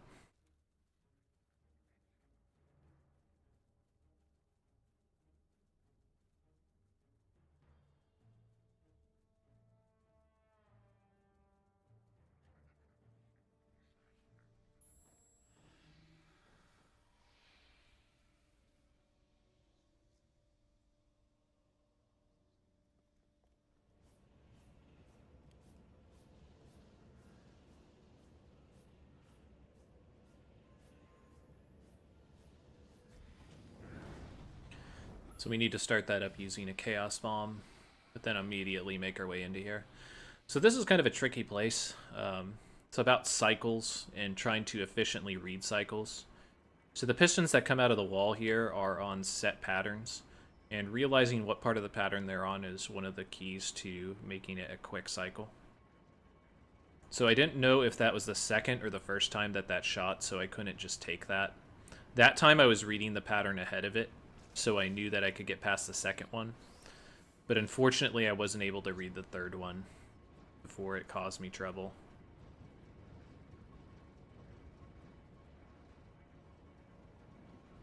So, took a death there, but that's okay. Again, not the worst thing in the world. It's just I happened to turn the corner and not catch the full pattern.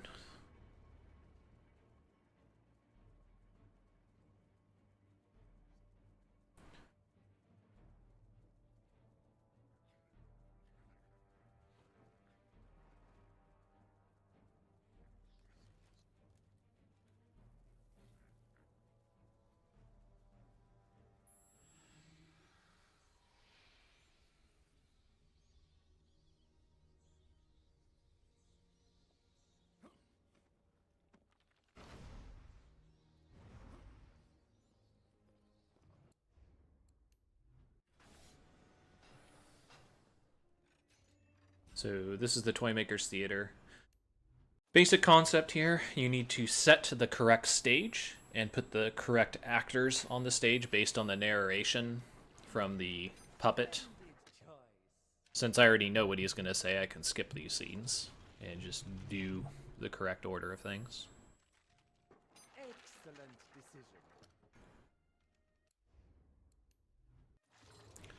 So Toymaker's kind of an odd fight. He has two bosses that you fight before the Toymaker himself, and then the Toymaker has two phases. The first enemy, Sir Walter de Grey, we are going to defeat using Explosive Earthquake. It's just the fastest way to get him out of the way. And then we're going to fight the dragon Saranganthrix, who we are going to defeat with ice powers.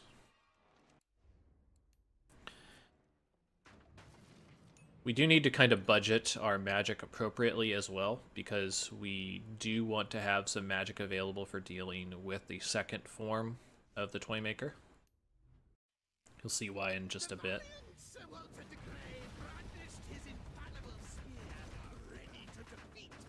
A little bit of bad luck there that he did his jump attack rather than anything else he could do. That's okay though. Something to note, there is a soft lock that can occur when you're fighting the Toymaker. If you freeze him when he's grabbing you and do certain actions, you can be in just a soft lock. So I try to be careful about that. So here, I'm going to use Whirlwind to do extra damage to Saranganthrix so that I maintain my Shadow Magic. Chaos Magic, rather. I do need some Chaos Magic to burn him right here. Sick explosion to break me up there. So now we've defeated both sub-bosses, so now we're in the first phase of the Toymaker. After we do enough damage, he goes into his Metal Gear form. Look at this absolute unit. So in order to knock him down, you have to hit him with a Chaos Bomb, which is why we saved some Chaos Magic. This is the equivalent of the Wet Noodle, but with Chaos Magic. It was something that I was testing for this particular run. It turned out to be not as efficient. In order for that to be more efficient, I think I would need to cap off its mastery. But it's for another time.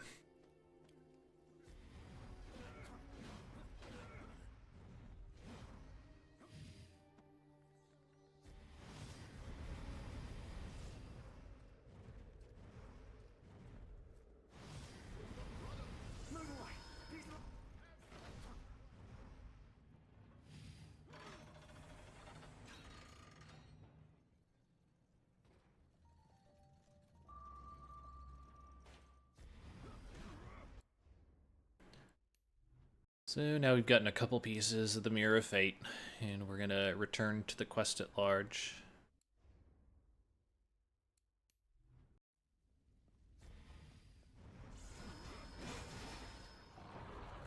Gotta bypass these demons. We're pretty aggressive at coming at you there. With our access to the Mist Power, we can now reach further places inside of the town that we couldn't before. And we are going to do those to hunt down a powerful aura that Zobek encountered. So a little bit earlier I talked a bit about Zobek. Zobek is a necromancer that betrays you in the first game. But he also is not on Satan's good graces after the first game. So he has decided to join forces with Gabriel, knowing that Gabriel is the only one who potentially could be strong enough to stop Satan.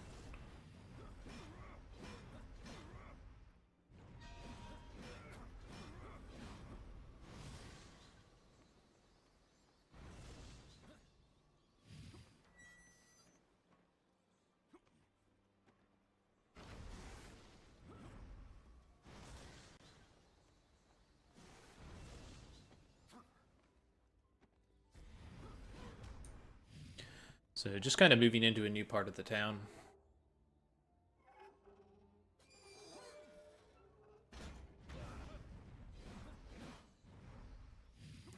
So yeah, just making our way further into everything.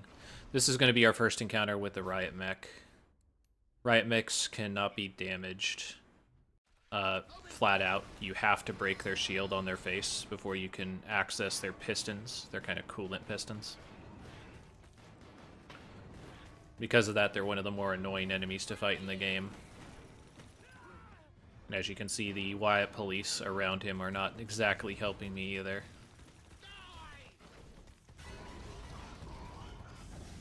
I decided to clear out the riot cops just because they are being so annoying.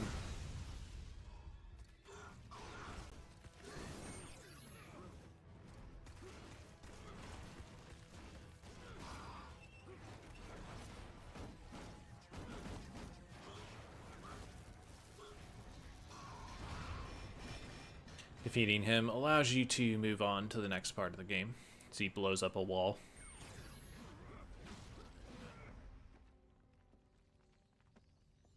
This ladder's a little tricky. Sometimes it really doesn't like you to grab onto it.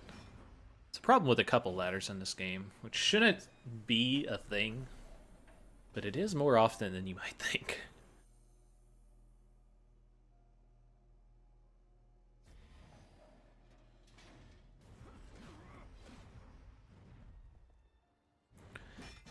So here we catch a glimpse of Victor Belmont, who is the last of the Belmont clan inside of this storyline.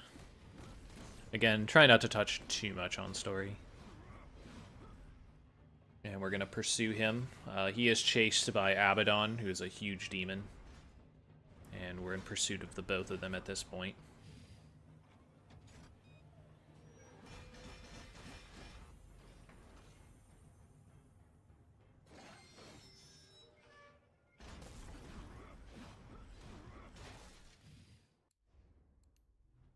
So once we come out of here, we need to lock down these enemies and knock down a ladder so that we can progress into the buildings near us. It's kind of an annoying sequence just because of how split up all of these enemies are. So you kind of have to take your time here. Otherwise that happens. So I had thought that I had gotten close enough for Blizzard to freeze him, but yeah, the game disagreed, I guess. So I have to do this again. Once we reach on top of here, it's unlikely that they'll stop us, though. We're kind of out of their aggro range. In this next section, it's possible to do a platforming skip using a very precise jump coming off of the momentum of the next platform I'm going to go on. That reaches the ledge in the far background, and then you can do a couple precise jumps to bypass this scaffolding section. Because of how inconsistent it is to reach that cliff, and because if you miss the first jump, you need to kind of clear this arena below you, I most of the time will opt just to do it the normal way. It is a potential gain of, I want to say, about 40 seconds or so if you actually do complete it the first time. But especially this late in the run, you don't want to pitch time save to something silly. A little bit of optimal movement here that I've worked out. Pretty proud of that. Even though it only saves a couple seconds, it looks really slick.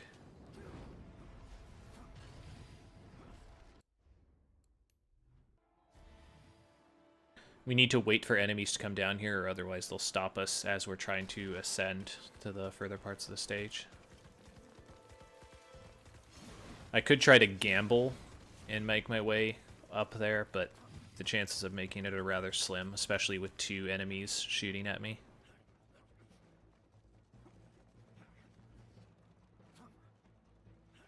See, even there he's trying to shoot, so...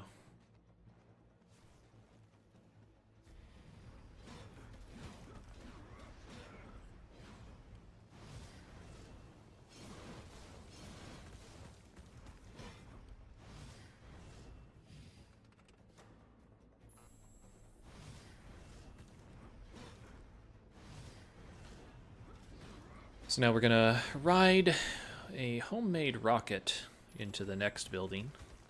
This is kind of a council records. Just ride that propane tank that we set on fire. Sure, that would work perfectly in real life. So, we're making our way through this library, and then we're gonna fight Abaddon. So Abaddon's an interesting and dangerous fight. You can only hurt him by hitting his core, and his core only stays open during certain parts of the fight. If you freeze him when he goes into kind of his change... Oh, here's the transmute room, by the way. Just turning some blood of the martyr, or tears of the martyr, into ensnared demons. And I use that to clear this arena. But as I was saying, for Abaddon, if you freeze him as he's trying to go into his berserk phase, you softlock the game. So it's important to only engage him at certain times. It's also possible that if you do that during certain times that you could crash the game. And Church and Sarge has reported that his save data has actually been corrupted when that's happened. I haven't had that happen to me yet. on any crash that I've ever had, but I definitely could pre-bake some saves, since that is something of a concern, I guess you could say.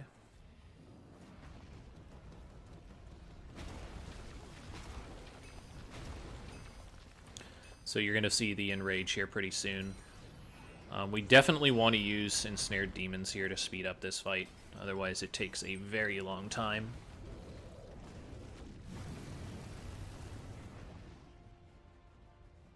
The other annoying thing about Earthquake, unfortunately, is sometimes it doesn't hit his core, since it's not a very high-hitting move.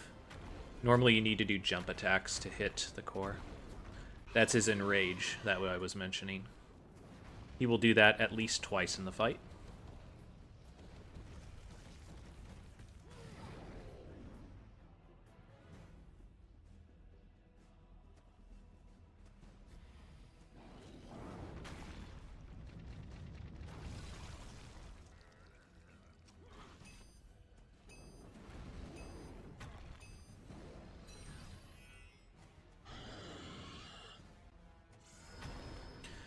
So, like I said, I'm giving him a really far breath on this just because I don't want to soft lock.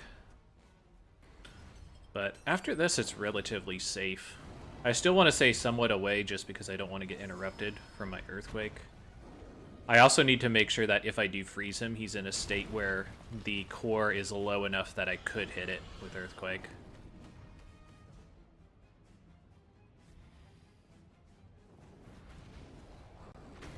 Again, just giving him a lot of respect here.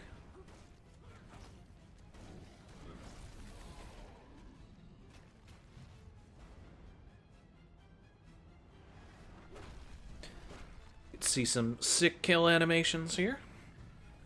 One of the advantages of Lords of Shadow 2 over Lords of Shadow 1. Big dog.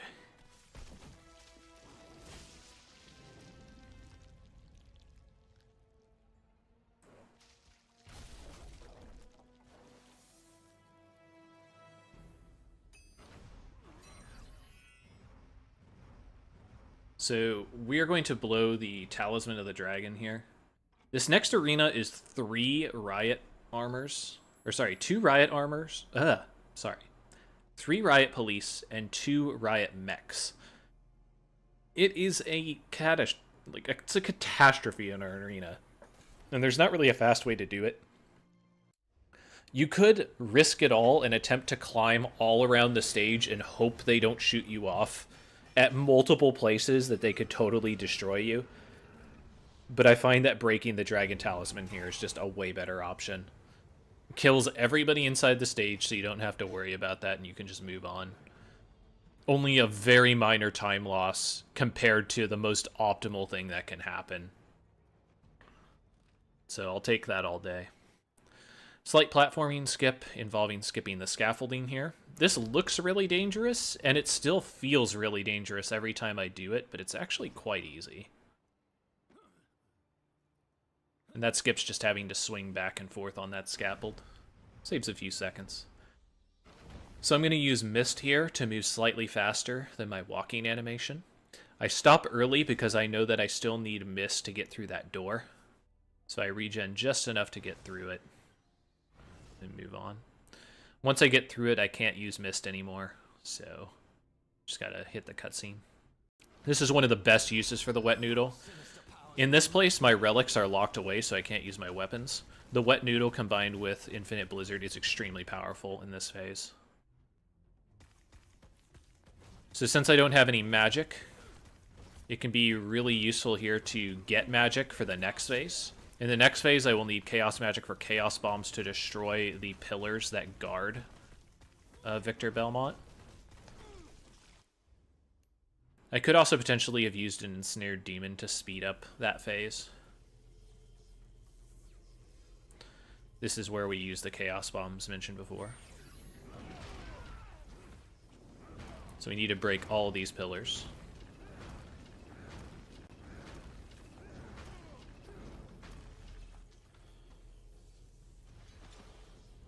So this cutscene is unfortunately unskippable, and there is some mild nudity with it.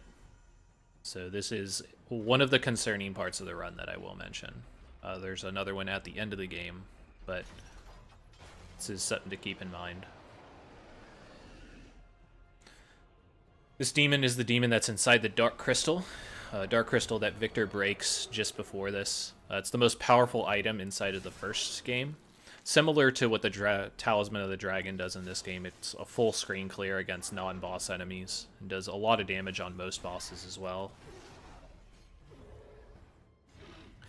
And Gabriel just totally chumps it out. Just kills the demon super easy.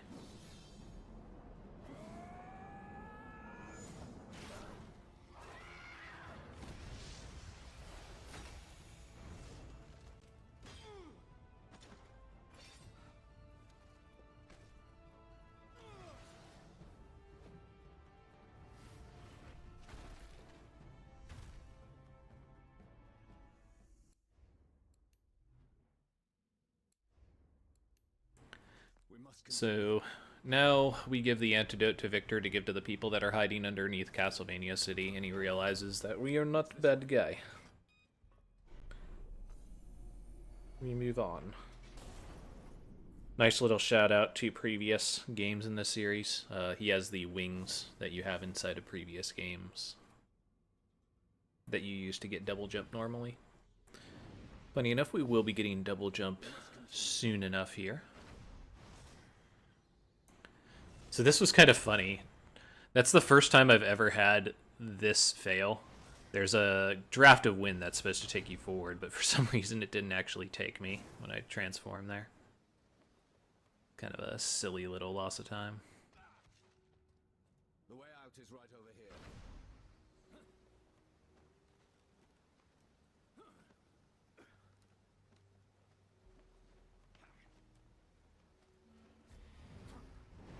This way leads outside.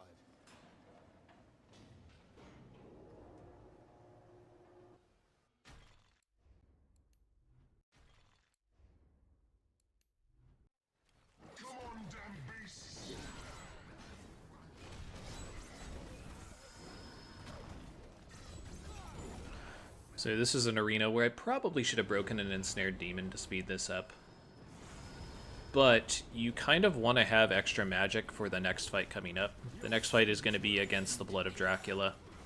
That's the fight where I'm going to gain access to my double jump. So that's why you see me kind of wet noodling and getting focus so that I can get magic. Because I want to have that available for fighting him. In retrospect, I probably would have used a couple of ensnared demons, one there and one for the fight. Just to have to not deal with that at all.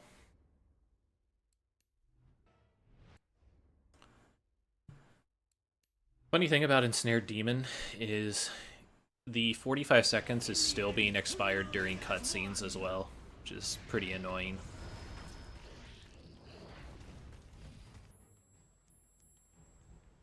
See, I end up breaking an ensnared demon anyway here, so... You can't defeat me. See, like, during this whole cutscene, the ensnared demon's still ticking over.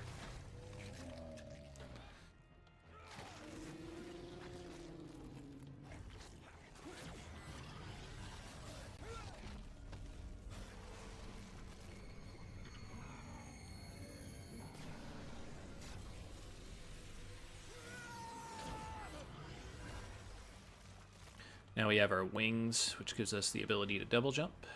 I will extinguish your humanity.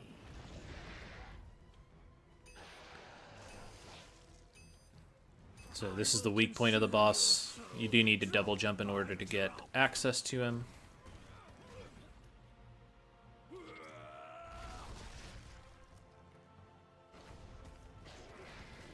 In the end, we will. I end up wet noodling him here. Which again, if I had used Ensnared Demon, I could have gone ahead and killed it maybe a little quicker. But this also gives me access to magic that I can absorb for later as well. I will consume your soul, drop by drop.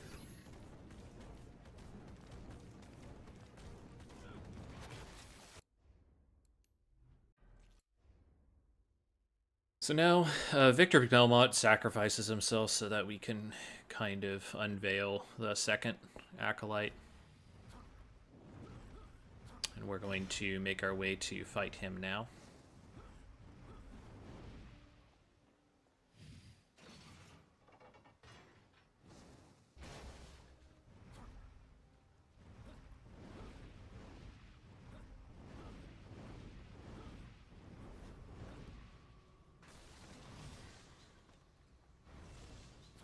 We have to restart from checkpoint here because this is a stealth section. Once again, we can't have Infinite Blizzard rolling during these. So this is a stealth section that gave me a lot of trouble previously and in my casual playthrough, but there's actually a pretty nice way of dealing with it, which is you distract those guys. And then this is a little bit of a tight jump, but you can jump up and miss to get over this banister. And you have just enough mist power to make it through the gate. And so far, that's the quickest way that I've found to get through that section. Here you need to wait for your mist to regen while avoiding these laser fields. Double jumping there before I turn into a mist just gives me a much better shot of making it through this gate. I could end up grabbing magic there to smooth out the beginning of the next boss fight, but it's not 100% necessary. So right here, we're going to get completely dominated by the second Acolyte. But then we are going to drag him into Castlevania in the past, and there his powers are drastically reduced.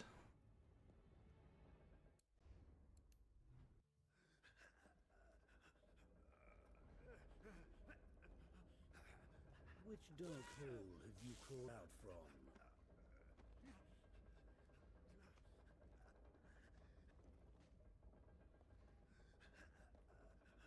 So the dragon lives. Imagine how many cows had to die to make that cloak on Gabriel. The answer's 0. He actually makes his clothes with his own blood. Actually in lore.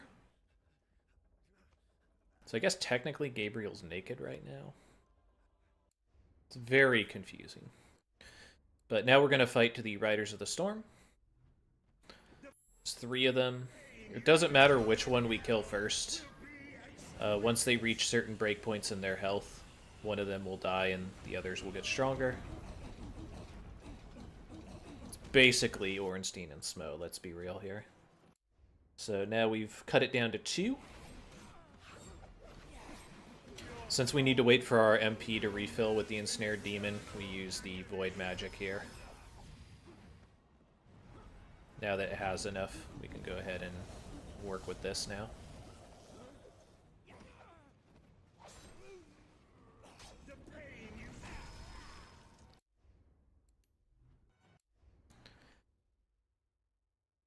So we're going to go ahead and finish up this fight. So this final section where I'm having to push through the torrential wind that he's using and the electricity, it's possible to one-cycle it. It's decently in your favor to one-cycle it, but it's not surprising if I have to do 2 dashes.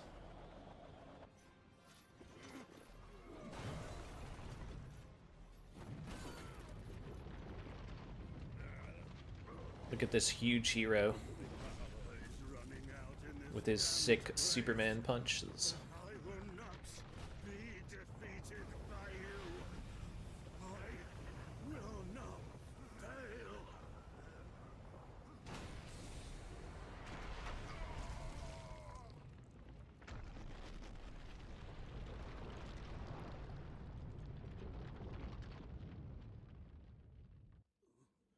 So now we've defeated the second Acolyte, and we need to hunt down the third one.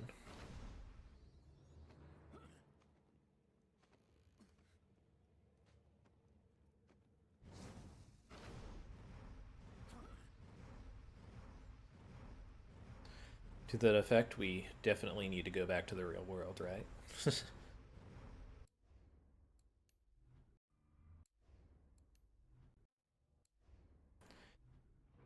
And we are suspiciously kind of with Zobek's lieutenant. Must find the third acolyte.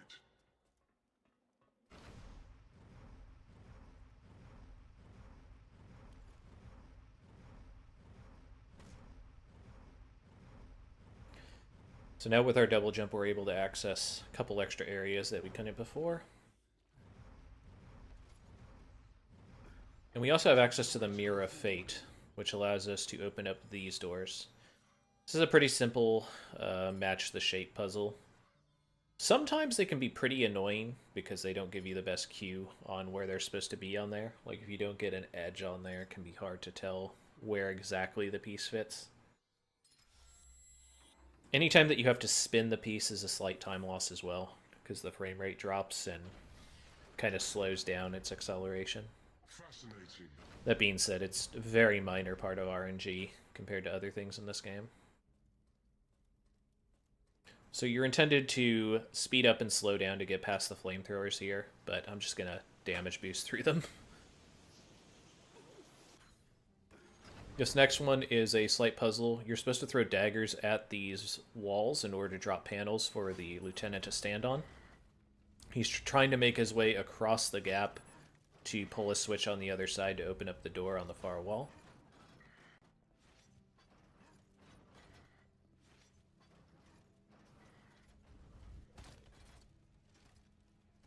So this next arena is pretty frustrating. These kind of spirits can gather together to create a flame demon. And it's kind of hard to stop them from doing it. I kind of decided that blowing an ensnared demon here is just kind of the best option to deal with this arena. But I do feel like there might be other options available. Just hasn't snuck up on me yet what another good option would be. But these guys are quite annoying to deal with. Once again, using transmute to deal with this. Break the ensnared demon before entering the arena so I don't need to spend time doing that. This was kind of the plan I came up with at the time, which seemed to work out pretty well.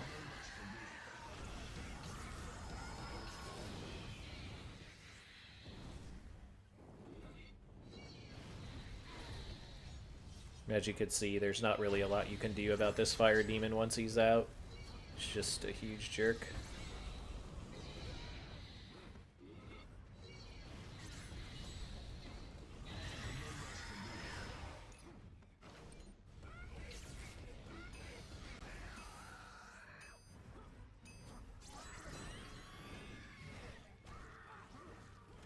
So luckily we don't need to worry about magic coming into this next section. It would be nice to have a little bit in order to do sword dashing, but the amount of time saved from sword dashing compared to killing those guys very quickly it's not worth it. So there's going to be a few spoilers going into the late part of this run, so if for some reason you do want to play this game and you don't want to get spoiled on a really big part of the game, then stop watching. You've been warned. Give it about 20 seconds for people to turn off or mute permanently. So we're going to go ahead and go into the past. Once we go into the past, we get a full mana gauge, so we don't need to worry as much about mana going into this next section.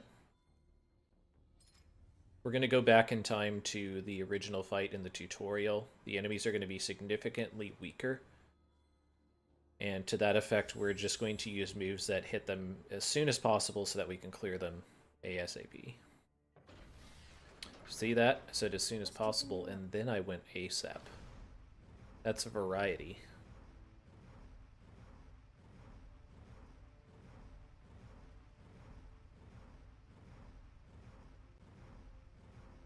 So in this flashback, we kind of learned the plan that was hatched. At the end of the fight with the Brotherhood of Light, which they thought they killed Dracula, Alucard approaches his father and says, like, hey, why don't you be a good guy? And he's like, because if I end up leaving or becoming good, like, there's still Satan, there's still Zobek, these guys are still evil, they're still going to go into hiding, and eventually they're going to come out and ruin the world anyway, so what does it matter? If I'm here being the main evil guy, then at least they aren't around, right? And so they can concoct a plan where they fake Dracula's death to draw out Satan. And once Satan gets drawn out, Zobek knows that the only way he can deal with him is to get Gabriel, and they forge an alliance. So this was basically an enormous plot concocted by Alucard and Gabriel in order to pull Zobek and Satan out of hiding so they could defeat them. Alucard has killed the lieutenant of Zobek and actually taken his position, and that's why the lieutenant has been around us. So this is Zobek, the death fight. As we mentioned, we start with a full mana bar, so we can start off doing that without needing to use Ensnared Demon at the start. We do want to keep some Chaos Magic here, because we need Chaos Bombs to break the Chamberlains here.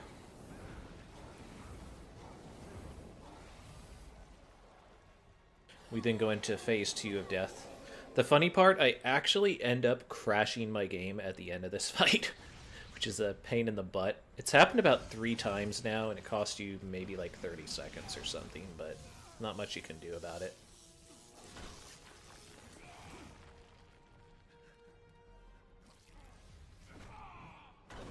Luckily, it checkpoints you at a good point, so once you get started up, it's easy to recover. So here I'm dashing away from him an extra amount to set him up in that sweet spot for Whirlwind to do extra damage. I'll destroy your body and cause your soul to yield. Chamberlains, let the banquet begin.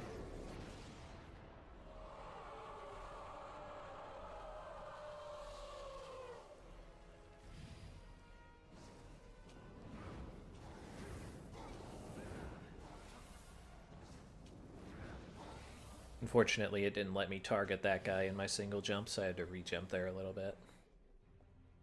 Happens, though. So, now we're in the final phase of the fight here. And I'm willing to use the Ensnared Demon here.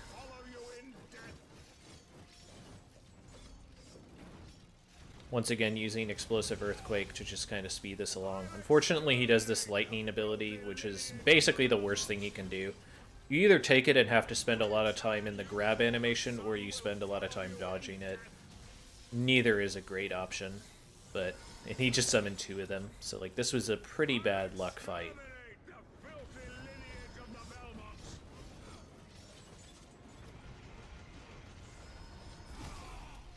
And we're gonna get the crash right here. So you need to mist through his chain barrier here in order to initiate the final cutscene. And I don't even know what causes this crash, because this is the intended way to do it, and it still did it. And crash.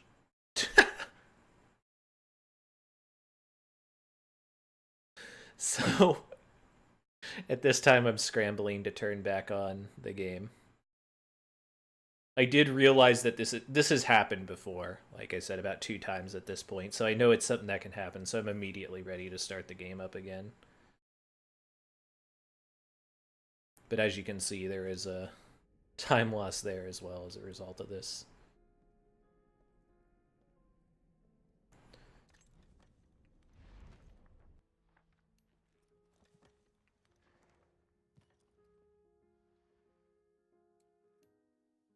Now I'm in Zobek. But it does checkpoint you right here. It even checkpoints you at the cutscene, so like you don't even need to go through the barrier again, which is nice.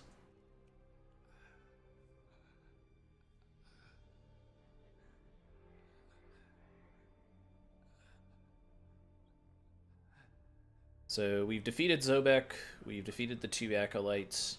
We found who the 3rd acolyte was, but he kind of went to a different place to resurrect Satan, so we need to track him down now. And now we know that Zobek's lieutenant is Alucard.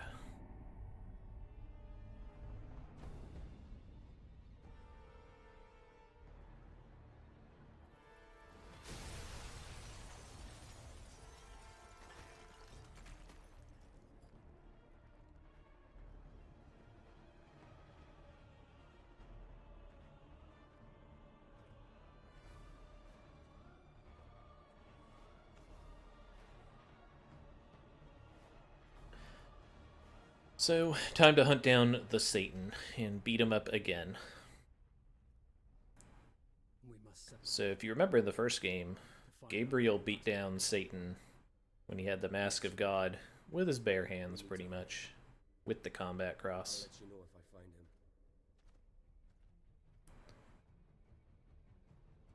So it turns out that we are going to be returning to the cathedral where Gabriel slept in his long slumber between the games. And that's where the third acolyte is going to resurrect Satan. This arena is terrifying. So we don't have a Talisman of the Dragon to clear these guys, and all three of these enemies take forever to kill.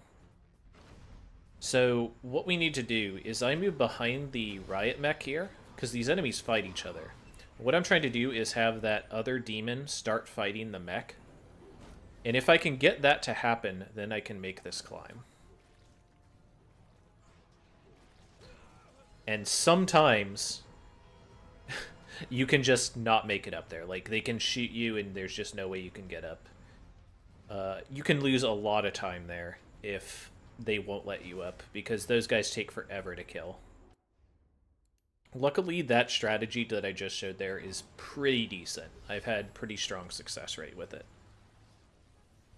Ideally, we could find another place to get a Talisman of the Dragon and just use it there, but there's not really a great way to do that. And the other place where we have to use the Talisman of the Dragon instead is much worse.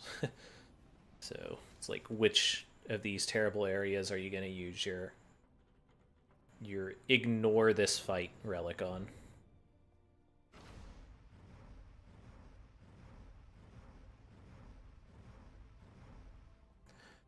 We're very quickly coming towards the end of the game. Once again, kind of mentioning it, donation incentive stuff could be a bid war for costume color. And there could be a threshold for adding the DLC revelations inside the game. And that has Alucard. Has a variety of different kind of abilities. He has a bat swarm that he can turn into that kind of zips across the screen. Different combat abilities. Things of that nature. It's only about 22 minutes for a marathon safe route. Nice little quick run. But understandably, kind of a longer thing at 22 minutes for just a donation incentive. But costume color's still definitely a thing.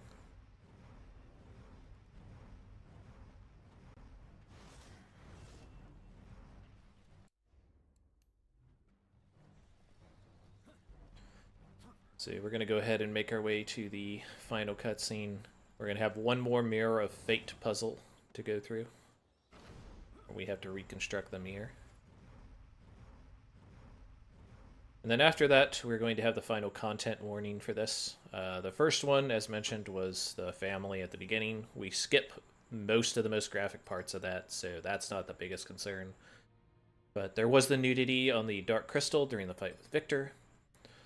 And there is going to be a rather graphic violence scene coming into the final part here with the third disciple.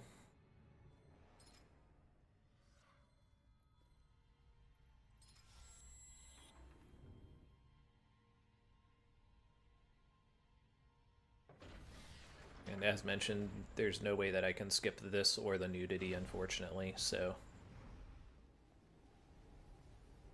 In the name of Satan, Lord of the earth, King of the world, I order the forces of darkness to pour its infernal power over me. Let the gates of hell open wide. So, in the first game, Satan was kind of like a normal-looking guy. Maybe, like, well in shape, but just a normal, well-in-shape guy, you know, 180-pound dude.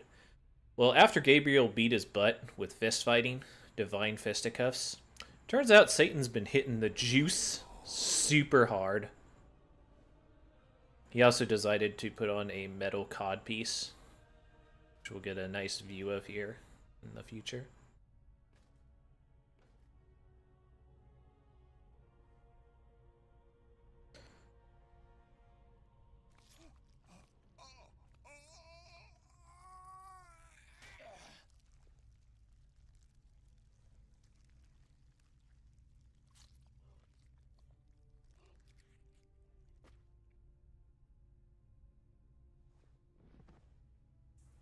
despise incompetence.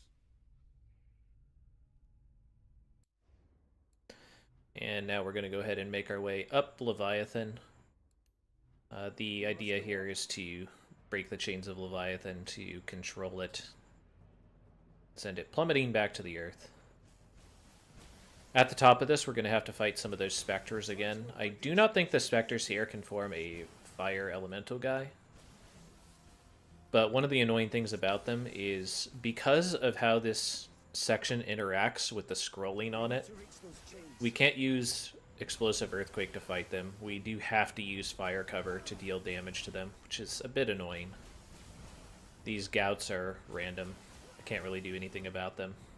That one was particularly annoying since it was right on the critical point. So our best option is to just kind of use fire cover and do the best we can to mitigate the amount of time this takes.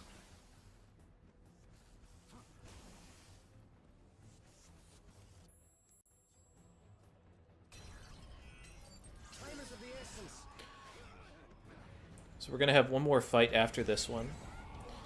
And what's going to happen is, as everything's crumbling and falling to the ground, Satan is going to possess Alucard, and we're going to have to fight him. It is a 4-phase fight, I believe. Each phase is changed based on an aerial thing that happens at certain life totals. To my knowledge, it's not possible to skip phases. Because of this, we will need approximately 5 ensnared demons, so you're going to see me transmuting those at some point in the fight.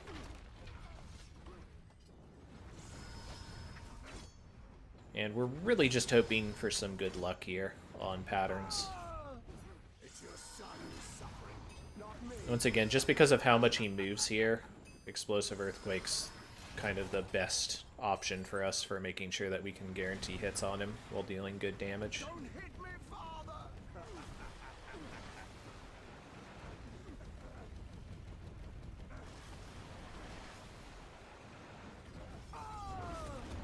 A little bit of a decent pattern there, but him chasing us is not great.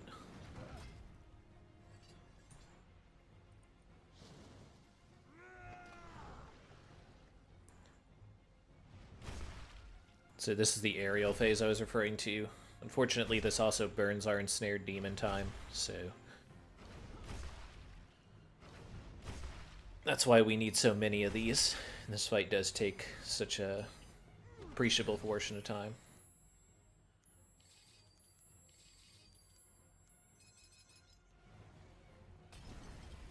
That menu's a bit cumbersome, which is why it's not the fastest thing in the world. Just the radial menu doesn't respond super well.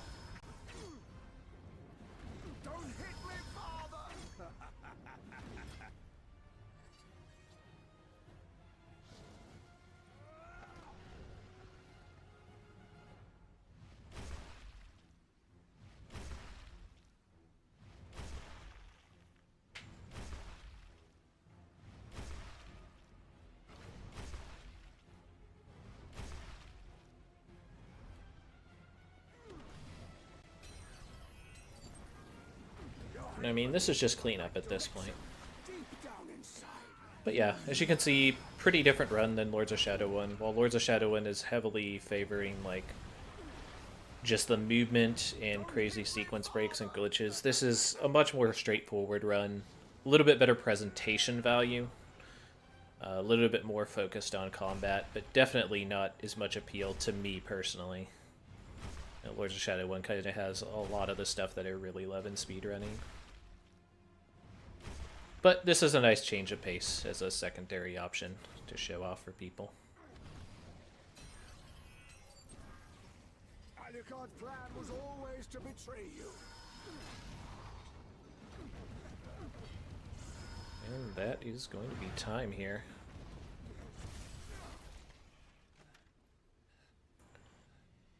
So hopefully you guys enjoyed this commentary. This has been TurboDog702 for the Castlevania Lords of Shadow 2, a new game plus any % speedrun. Hopefully I'll see you guys at another marathon. I'm going to go ahead and let this thing play out. And hopefully you guys enjoy and see you at another one.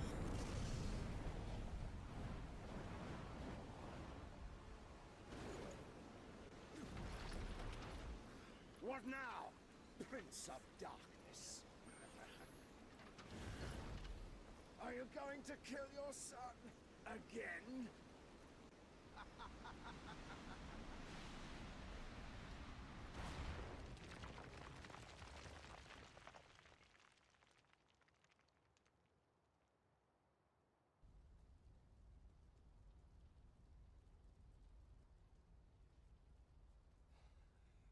I know you, Gabriel Belmont. Your feelings will betray you. You won't kill your son to destroy me. You don't know me, Satan.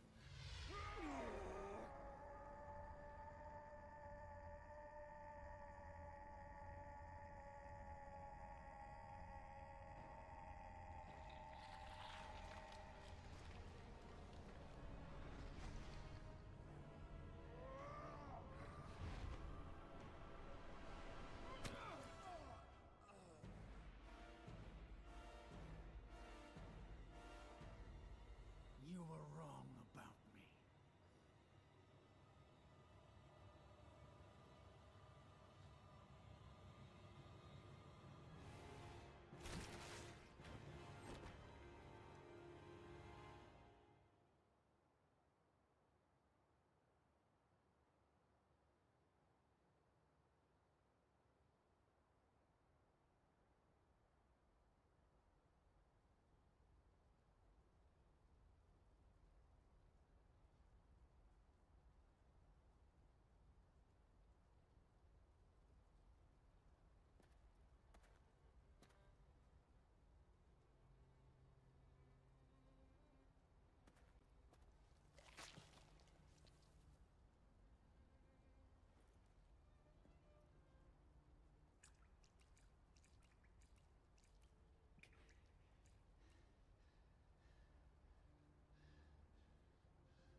Father, the sun is rising. It's time to go.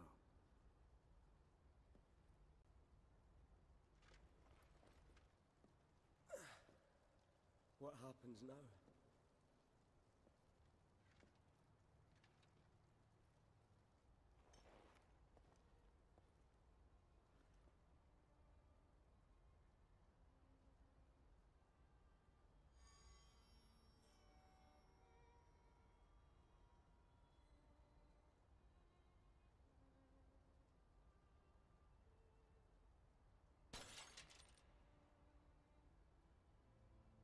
Who knows what fate has in store?